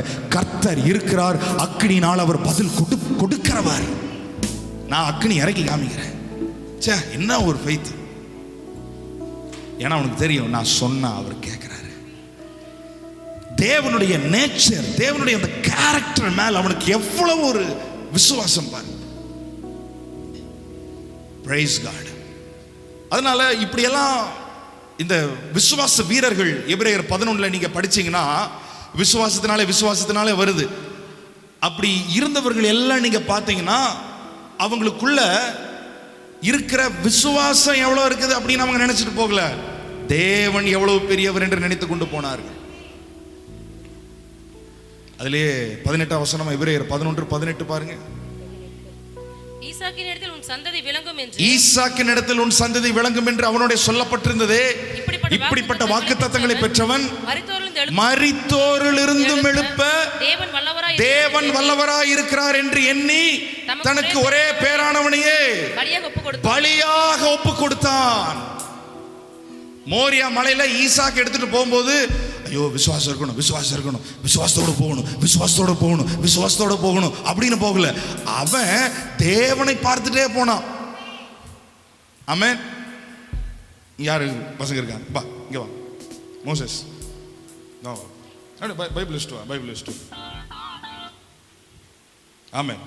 இதுதான் ஈசாக்கு. ஈசாக்க பலி கொடுக்க சொல்றாரு. இப்போ நல்லா கவனிங்க. ஆனா பலி கொடுக்க சொல்றதுக்கு முன்னாடி இந்த ஈசாக்கு கிட்ட ஆண்டவர் அதாவது ஈசாக்கின் இடத்துல தான் உன் சந்ததி விளங்கும்னு சொல்லி இருக்கிறார். ஈசாக்கு மூலமா தான் என்ன வரும்? சந்ததி வரப்போகுது அப்படின்னு சொல்லிட்டு அடுத்தது யாரை கேட்கிறாரு? இப்போ ஈசாக்கு கேட்கிறார். ஈசாக்கு எனக்கு பலி கொடு அப்படின்னு கேட்கிறார். அதனால ஆபிரகாமுக்கு என்ன விசுவாசம்னா, ஈசாக்கு கிட்ட தான் சந்ததி விளங்கணும் பிராமிஸ் இருக்கு. அதனால நான் இவனை துண்டு துண்டாக்கி சர்வாங்க தகன பலியாக மாற்றி இவன் சாம்பலாக மாறினாலும் இவனை கர்த்தர் உயிரோடு கூட எழுப்பி தருவார் அப்படின்னு அந்த நம்பிக்கையோட போனான். விசுவாசத்தோட போனான்றது நம்ம கண்ணுக்கு, ஆனா அவன் தேவனை பார்த்தான். ஆமென். அதனால தான் சொல்றேன், நீங்க தேவனை வல்லவராக நல்லவராக பார்த்தால் அவர் உங்களுக்கு இருக்கிற விசுவாசத்தை பார்ப்பார். நல்லா நான் சொல்றேன், விசுவாசத்தை பார்க்கிறது உங்க வேலை கிடையாது, அது தேவனுடைய வேலை. நம்ம வேலை ஆண்டவரை பார்க்கிறது. நீங்க ஆண்டவர் பார்த்தீங்கன்னா அவர் உங்களுக்குள்ள இருக்கிற விசுவாசத்தை பார்ப்பார். ஹல்லேலூயா. ஆண்டவர் எப்படி விளையாண்டார் பார்த்தீங்களா? ஆமென். இவங்கிட்ட தான் சந்ததி வரும்னு சொல்லிட்டு கடைசியில் இவனை எனக்கு ஒப்பு கொடு அப்படின்றார். இப்படிப்பட்ட வாக்குத்தத்தங்களை பெற்றவன் மரித்தோரிலும் இருந்தும் எழுப்ப தேவன் வல்லவராயிரு. எனக்கு இன்னொரு குழந்தையை கொடுப்பாருன்னு இல்லை, இவன் மேலதான் பிராமிஸே இருக்கு. வாக்குத்தத்தம் இவன் மேலதான் இருக்கு. அப்படி இருக்கும்போது இவனை பலி கொடுன்னு கேட்கிறாருன்னா, இவனை பலி கொடுத்தாலும் இவனை எழுப்பி தர வல்லவர். ஹல்லேலூயா. ஓகே. ஆமென். ஸோ தேவன் மேல விசுவாசம். எப்பொழுது தேவனுடைய செயலின் மேல உங்களுக்கு விசுவாசம், அதாவது நம்பிக்கை, அந்த அவர் தெரிலங்க, அவர் பண்ணுவாரான்னு தெரில அப்படின்னு ஒரு டவுட் வருதோ, அங்கதான் விசுவாசம் டவுன் ஆக ஆரம்பிக்குது. ஆமென். அங்க விசுவாசம் டவுன் ஆயிரும். பேதுருவுக்கு பார்த்தீங்கன்னா கெத்செமனே தோட்டத்துக்கு போற வரைக்கும் ஆண்டவர் மேல நல்ல விசுவாசம். ஏன்னா இயேசு அது வரைக்கும் கடல் மேல நடந்திருக்கிறாரு. 5 அப்ப 2 மீனை நிறைய பேர்த்துக்கு பங்கிட்டு கொடுத்துருக்கிறாரு. குஷ்டரோகிய சுகமாக்கி இருக்கிறாரு.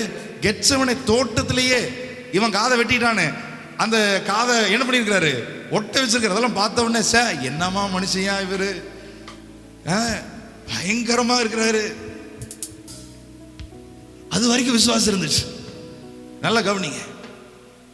அவர் நல்ல வல்லமையான செயல்களை செய்யும் போது அவர் மேல ஒரு விசுவாசம். இப்ப அவரை கூட்டிட்டு போய் அடிக்கிறாங்க. இயேசுவை கூட்டி கொண்டு போய் அடிக்கிறார்கள். ஏன்னா அது வரைக்கும் இயேசு அப்படி பார்த்ததே இல்லை, அடி வாங்கினதை பார்த்ததே கிடையாது. மறைஞ்சு போயிடுவாரு, கடல் மேல நிற்பாரு திடீர்னு.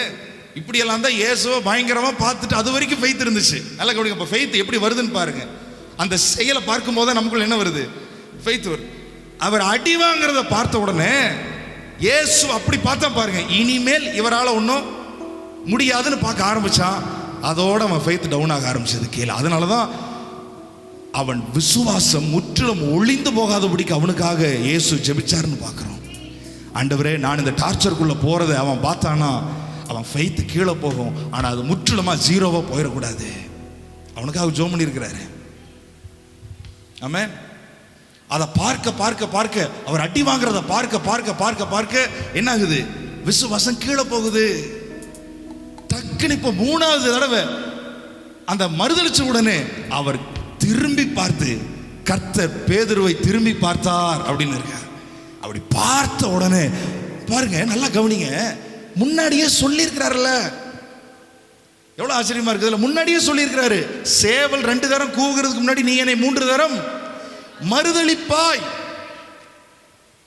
அப்போ சேவல் கூவுது, இவர் மறுதளிக்கிறார். அப்ப கூட தெரியலையா, அட இயேசு நம்ம கூட சொன்னதெல்லாம் நமக்கு அப்படியே நிறைவேறுதுன்னு அப்ப கூட அவனுக்கு கிளிக் ஆகல. ஏன்னா இயேசு இவ்வளவு பாடுபட்டு விசுவாசம் அவ்வளவு கீழே போனதுனால அவர் சொன்ன வசனம் கூட அந்த நேரத்தில் அவருக்கு ஞாபகம் வரல. அதுதான் இன்னைக்கு நிறைய நேரத்தில் நம்ம வாழ்க்கையில் நடக்குது. ஞாயிற்றுக்கிழமை கர்த்தர் உங்களை தேற்றுவார், கரெக்டாக ஏதாவது ஒரு வார்த்தை கொடுப்பாரு, ஆனால் அதில் அப்படியே மறந்துடுது. எப்போ? பிரச்சனையை பார்க்கும்போது, தேவனை வல்லமை உள்ளவராக பார்க்காமல் போகும்போது நம்ம கேட்ட வாக்குத்தத்தங்கள் கூட மறந்து போய் விடுகிறது. ஆமென். அதுக்கு திரும்பவும் கர்த்தர் நம்மளை பார்க்க வேண்டியது இருக்கு. கர்த்தர் திரும்பி பேதுருவை பார்க்கும்போது தான் தெரியுது, இன்னும் அவருடைய வல்லமை குறைந்து போகவில்லை, இன்னும் அவருடைய மகிமை மாறவில்லை. ஆமென். அதற்கப்புறம் தான் ஐயோ இப்படிப்பட்ட இயேசுவை நான் மறுதளிச்சினேன்னு சொல்லி அவன் போய் மனம் கசந்து அழுகிறான். இயேசுவனுடைய உண்மையான அந்த கேரக்டர் அவன் எப்போ பார்த்தானோ அப்பொழுது போய் அவன் போய் மனம் கசந்து அழுகிறான். எத்தனை பேர் சொல்றீங்க இயேசு வல்லவர், இயேசு நல்லவர்? நீங்க நம்புறீங்களா? இப்போ உங்க வியாதியை சுகமாக்க இயேசுவால முடியும். ஆமென். இப்போ நீங்க சிக்கி கொண்டிருக்கிற அந்த பிரச்சனையிலிருந்து இயேசுவால வெளியில கொண்டு வர முடியும். நம்புறீங்களா? ஹல்லேலூயா. சாத்ராக் மேஷக் ஆபேத்நேகோ விசுவாசிச்சது போல விசுவாசிங்க. என் இயேசுவால முடியும், என் இயேசுவால முடியும். எபிரேயர் 3 கடைசியில் வாசிக்கிறோம், ஆகையால் அதனால் அவ்விசுவாசத்தினாலே அவர்கள் அதற்குள்ள பிரவேசிக்க கூடாமல் போனார்கள் என்று பார்க்கிறோம். இஸ்ரவேல் ஜனங்கள் அத்தனை பேருக்குள்ள அவ்விசுவாசம் வந்துச்சு. ஏன்? இனிமேல் தேவனால எங்களை அதுக்குள்ள கொண்டு போக முடியாது. தேவன் செங்கடலை பிளந்தாரு, இதெல்லாம் பண்ணாரு, ஆனா இதுக்குள்ள இப்ப கொண்டு போக மாட்டாரு. சீக்கிரமாய் அவர் செய்த கிரியைகளை மறந்தார்கள். தேவனை தவறா பார்க்க பார்க்க பார்க்க பார்க்க அவ்விசுவாசம் வரும். கர்த்தரை கரெக்டா பார்க்க பார்க்க உங்களுக்குள்ள விசுவாசம் வர ஆரம்பிக்கும். ஆமென். Praise God. ஸோ இன்றைக்கு உங்களுடைய பார்வை உங்கள் விசுவாசத்தின் மேல இல்ல, தேவன் மேல இருக்கும். மார்க் 11:23 வசனத்தை வாசிப்போம். 23:24. மார்க் 11:23-24. எவனாகிலும் அதுக்கு 22-23 சார். இயேசு அவர்களை நோக்கி தேவனிடத்தில் விசுவாசமுள்ளவர்களாய் இருங்கள். யாரிடத்தில்? யாரிடத்தில்? யாரிடத்தில்? தேவனிடத்தில். தேவனிடத்தில். தேவனிடத்தில். ஆண்டவரிடத்தில் விசுவாசம் உள்ளவங்களா இருங்க. என் தேவன் எனக்காக எல்லாவற்றையும் செய்வார். என் தேவன் கண்டிப்பாக இந்த பிரச்சனையை மாற்றுவார். என் தேவன் சிம்பிளான ஒரு காரியத்தை நான் சொல்றேன், ஆனா இதை நம்ம ஒவ்வொரு நாளும் நம்ம கடைப்பிடிக்கிறது இல்லை, செய்யறது இல்லை. நம்ம எப்படி இருக்கிறோம், நம்ம விசுவாசம் எப்படி இருக்குது, இதைத்தான் நம்ம பார்க்கிறோம். இன்றைக்கு தேவனை பார்க்க ஆரம்பிங்கள். அவர் எவ்வளவு நல்லவர், அவர் எவ்வளவு அதிசயமானவர். ஸோ இயேசு பூமியில் இருந்த பொழுது எல்லாரும் அவரை எனக்கு இவரால் விடுதலை கொடுக்க முடியும் என்று நம்பினார்கள். விடுதலை கொடுக்க முடியும் என்று நம்பினார்கள். ஆமென். ஸோ எத்தனை பணம் நீங்க செலவழிச்சு இருந்தாலும் சொல்றேன், இன்றைக்கு நீங்க இயேசுவை நீங்க நம்புங்க. இவரால் எனக்கு என் வாழ்க்கையை மாற்ற முடியும், மறுரூபமாக்க முடியும், மகிமைப்படுத்த முடியும். எங்கே என் வாழ்க்கை வெட்கப்பட்டு தலை குனிந்ததோ அதே இடத்துல இந்த ஆண்டவரால் என் வாழ்க்கையை உயர்த்த முடியும் என்று எத்தனை பேர் நம்புறீங்க? ஹல்லேலூயா. ஸோ அவருடைய வல்லமையினால் இன்றைக்கு நீங்கள் விசுவாசமாக இருங்கள். பிறவியில இருந்து உங்களுக்கு சில பிரச்சனைகள் இருந்தாலும் அதை கூட மாற்ற என் இயேசுவாலே முடியும் என்று சொல்லி விசுவாசிங்கள். அவர் என் வாழ்க்கையில ஒரு நாளும் தீமை அனுமதிக்கிறது இல்லை, என் வாழ்க்கையில நன்மையை மாத்திரமே செய்கிறவர் என்பதை இன்றைக்கு விசுவாசிங்கள். ஆமென். மார்க் 4ஆம் அதிகாரத்தில் சீசர்கள் படகிலே போய் கொண்டிருக்கிறார்கள். இந்த ஒரு காரியத்தை சொல்லி நான் முடிக்கிறேன். அப்போ ஒரு காற்றும் கடலும் பயங்கரமா வந்து எழும்பி அந்த படகு மூழ்கத்தக்கதாக பயங்கரம் அடிக்குது. 39ஆம் வசனம், அவர் எழுந்து காற்றை அதட்டி கடலை பார்த்து இறையாதே அமைதலாயிரு என்றார். இன்னும் லூக்கா 8ஆம் அதிகாரத்தில் நீங்க பார்க்கும்போது லூக்கா 8ஆம் அதிகாரம் 24, லூக்கா 8:24 இருந்து நீங்க பாத்தீங்கன்னா, அவர்கள் அவரிடத்துல வந்து ஐயரே ஐயரே மடிந்து போகிறோம் என்று அவரை எழுப்பினார்கள். அப்படின்னு என்ன அர்த்தம்? இயேசு எங்க இருக்கிறாரு? இயேசு எங்க இருக்கிறாரு? படகுல தான் இருக்கிறாரு, அவங்களோட தானே இருக்கிறாரு. அப்ப அவங்களுக்கு என்ன இல்லை, இங்க இருக்கிற இயேசுவால எங்களை காப்பாற்ற முடியும்னே அவங்க நம்பல பாருங்க. அப்போ கர்த்தருடைய அந்த கேரக்டர் மேல, அவருடைய நேச்சர் மேல, அவர் நல்லவர், அவர் வல்லவர், இவரால் முடியும் அப்படின்றது மேல அவங்களுக்கு என்ன இல்லை. எங்க அதாவது நம்மெல்லாம் கூட ஆவிக்குறி கண்ணில் பார்த்துட்டு இருக்கிறோம், ஆனா அவங்க மாம்ச கண்ணில் பார்க்குற மாதிரி தூக்கிட்டு இருக்கிறாங்க. அங்கதான் தூக்கிட்டு இருக்கிறாங்க, அங்கதான் இருக்கிறாரு. ஆனாலும் அவர் மேல என்ன இல்லை, இவர் கைவிட்டுருவார நம்மள, நம்ம கதை இதோட முடிய போகுது அப்படிதானே சொல்றாங்க. ஐயரே ஐயரே நாங்கள் மடிந்து போகிறோம். ஏன் கூட ஒருத்தர் இருக்கிறாருல்ல, அவரு கண்ணி தெரியலையா, காப்பாற்றுவார் நம்பிக்கை இல்லையா? நாங்கள் மடிந்து போகிறோம் என்று அவரை எழுப்பினார்கள். அவர் எழுந்து, சரி செத்து போறேன்னு தெரியுதுல்ல, அவரை எதுக்கு எழுப்புற? நீ செத்து போறது அவர் வந்து வேடிக்கை பார்க்கணுமா? நாங்கள் மடிந்து போகிறோம் என்று அவரை எழுப்பினார்கள். அவர் எழுந்து காற்றையும் ஜலத்தின் கொந்தளிப்பையும் அதட்டினார். உடனே அவைகள் நின்று போய் அமைதல் உண்டாயிற்று. அவர் அவர்களை நோக்கி, உங்கள் விசுவாசம் எங்கே? நான் இருக்கிறேன்ல, நான் எழுந்து இதெல்லாம் அதட்டுவேன்னு உங்களுக்கு தெரியாதா? என்னால முடியும் அப்படின்னு தெரியாதா? 2 குருடர்கள் இயேசுவினிடத்தில் வருகிறார்கள். அவர்களை பார்த்து மத்தேயு 10ஆம் அதிகாரம் 20ஆம் வசனம் நினைக்கிறேன், அதில் அவர்களை பார்த்து ஒரே ஒரு கேள்வி கேட்கிறார், இதை செய்வதற்கு எனக்கு வல்லமை உண்டு என்று நீங்கள் விசுவாசிக்கிறீர்களா? எனக்கு ஒரு வல்லமை இருக்குது நீங்க நம்புறீங்களா? என்னால முடியும் நீங்க நம்புறீங்களா? இன்றைக்கு அதே கேள்வியை தான் ஒவ்வொருவரை பார்த்து ஆண்டவர் கேட்கிறார். இதை செய்கிறதற்கு எனக்கு வல்லமை உண்டு என்று நீங்கள் நம்புகிறீர்களா? தலைக்கு மேல பிரச்சனை இருக்கட்டும், என்ன வேணாலும் இருக்கட்டும், ஆனாலும் இந்த நொடி பொழுதுல அதை மாற்ற என்னால முடியும் நீ நம்புறியா அப்படின்னு ஆண்டவர் கேட்கிறார். அவருக்கு ஒரு வல்லமை இருக்கிறது. ஆண்டவரை பார்த்து சொல்லுங்க. இந்த 2 குருடர்கள் சொன்னார்கள் ஒரே ஒரு வார்த்தை, எஸ், ஆம் ஆண்டவரே நாங்கள் விசுவாசிக்கிறோம், ஆம் ஆண்டவரே நாங்கள் அதை விசுவாசிக்கிறோம் என்றார்கள்.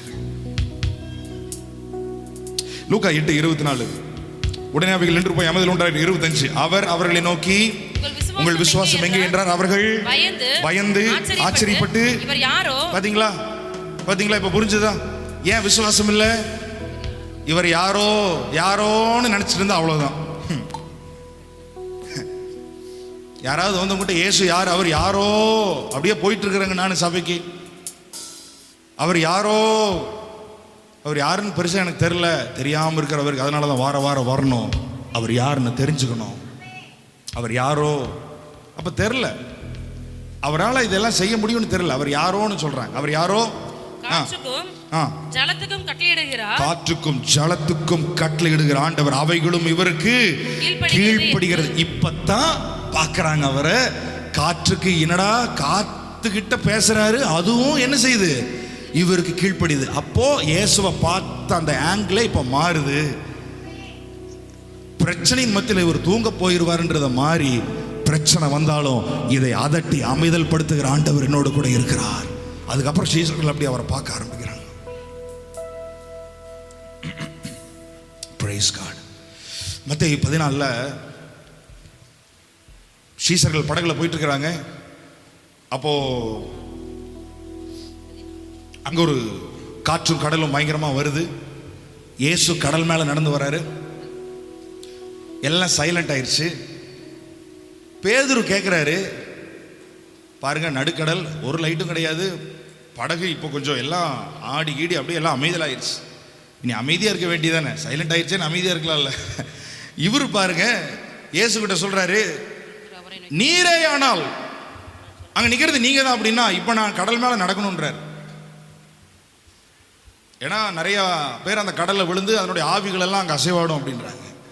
அதனால் அந்த மாதிரி ஒரு ஆவி தான் வந்திருக்குது போல அப்படின்னு நினச்சிட்டு கேட்குறாரு, அங்கே நிற்கிறது உண்மையா நீங்க தான்னா, நான் இப்போ நீரே ஆனால் இந்த ஜலத்தின் மீது நடந்து உம்மிடத்திற்கு அப்படிதானே இருக்குது, ஜலத்தின் மேல் நடந்து உம்மிடத்திற்கு வர கட்டளையிடும். அவர் என்ன சொன்னாரு? அதற்கு அவர் வா என்றார். ஒரே ஒரு வார்த்தை, வா அப்படின்னு சொல்லிட்டார். வா அப்படின்ற அந்த வார்த்தையை கேட்ட உடனே படகுல இருந்து எடுத்து கால் எடுத்து கீழே வைக்கிறான். யாரை நோக்கி போவதற்காக? இயேசுவை நோக்கி போவதற்காக. இயேசுவை நோக்கி போவதற்காக. அப்ப இயேசுவை நோக்கி பார்த்தவனுக்குள்ள விசுவாசத்தை ஸ்டார்ட் பண்றாரு. விசுவாசத்தை துவக்குகிறவரும் முடிக்கிறவருமாய் இருக்கிற இயேசுவை நோக்கி. இயேசுவை பார்த்து கேட்டான், நான் உங்க கிட்ட வரணும்னு கேட்டான். விசுவாசத்தை ஸ்டார்ட் பண்ணாரு. உடனே கால் எடுத்து கீழே வச்சுட்டான். கடல் மேல வச்சுட்டான்.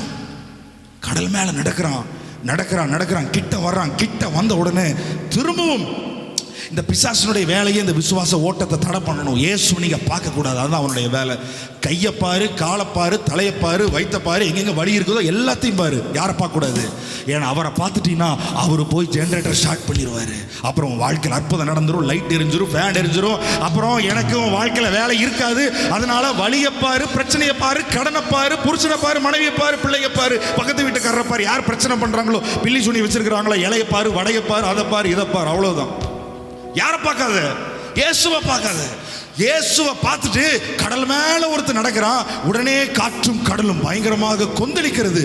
இப்போ இயேசுவை பார்த்தவன் அப்படிதான் இருக்குது. இயேசுவின் இடத்திற்கு போக ஜனத்தின் மேல் நடந்தான். அப்போ இயேசு கிட்ட வர்றதுக்காக இயேசுவை பார்த்து கொண்டு வருகிறவன் இப்பொழுது எதை பார்க்க ஆரம்பிக்கிறான்? காற்று பலமா இருக்கிறதை கண்டு. இப்ப பார்வை எங்க போயிடுச்சு பாருங்க. அவர் எவ்வளவு வல்லமை உள்ளவர். கடல் மேல நிற்கிறாரு. நானும் நடக்கிறேனே அப்படின்னு நினைக்காம காற்று எவ்வளவு. யாரு காற்று உருவாக்குனது? காற்று உருவாக்குனது யாரு? அங்க நிக்கிறவரா அல்லது காற்று தானா உருவாயிருச்சா? அப்போ காற்றை விட யார் பலம் உள்ளவர்கள்? அப்போ யாரை விட யாரு பலம் உள்ளவர்களாக பார்க்கிறான் பாருங்க.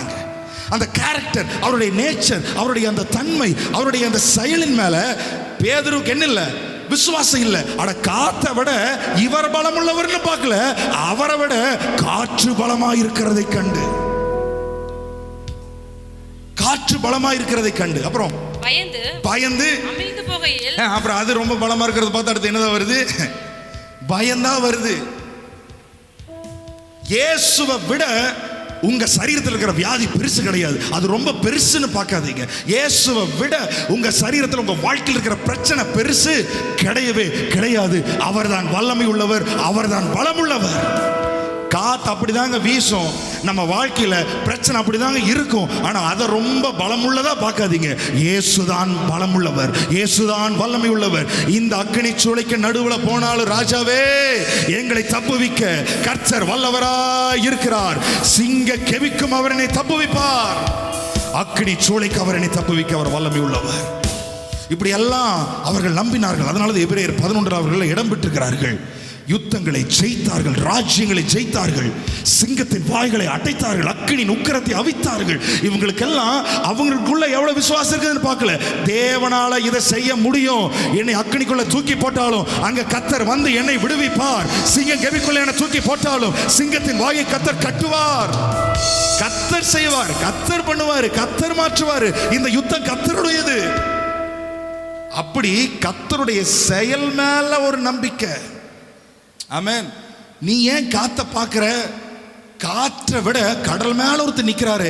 அவர் தான் பலம் உள்ளவர். அவர் நிற்கிற அந்த கடலையும் உருவாக்கினவர், தண்ணீரை உருவாக்கினவர், சமுத்திரத்தை உருவாக்கினவர். நீ பலமா பார்க்கிற அந்த காற்றையும் உருவாக்கினவர்.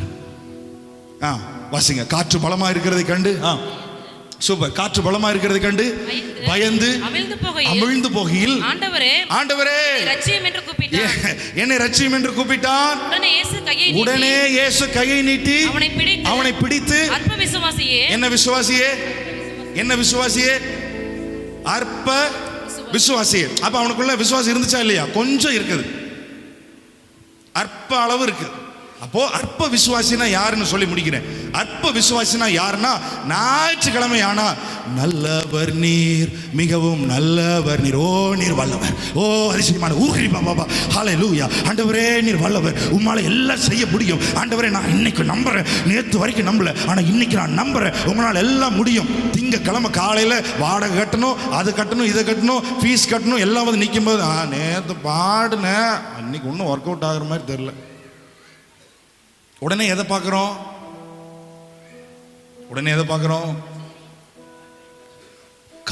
காற்று திங்கட்கிழமை பலமா இருக்கிறதை கண்டு, செவ்வாய்க்கிழமை கொஞ்சம் காத்து வேகமா அடிச்சிருச்சு, புதன்கிழமை இன்னும் கொஞ்சம் வேகமா அடிச்சு மூழ்கி போயிட்டு இருக்கிற சமயத்தில் சனிக்கிழமை கீழே மூழ்காம செத்து போயிடுவோன்ற சூழ்நிலையில் ஆண்டவரே ரட்சியும் அப்படின் போது கரெக்டாக ஞாயிற்றுக்கிழமை வந்துடுது. திரும்ப இங்க வந்து ஏசு நல்லவர், ஏசு வல்லவர், இப்படியே கடல் மேல நடக்கிறது, கீழே போறது, அவர் தூக்கி விடுறது. அவங்களுக்கு பேர் என்னது? இன்றைக்கு ஒருத்தர் அற்ப விசுவாசியா இருக்கக்கூடாது. திங்கக்கிழமை காத்தடிச்சாலும், செவ்வாய்க்கிழமை காத்தடிச்சாலும், புதன்கிழமை காற்றடிச்சாலும், வியாழக்கிழமை காற்றடிச்சாலும் என் கண்கள் விசுவாசத்தை துவக்குகிறவரும் முடிக்கிறவருமா இருக்கிற இயேசுவையே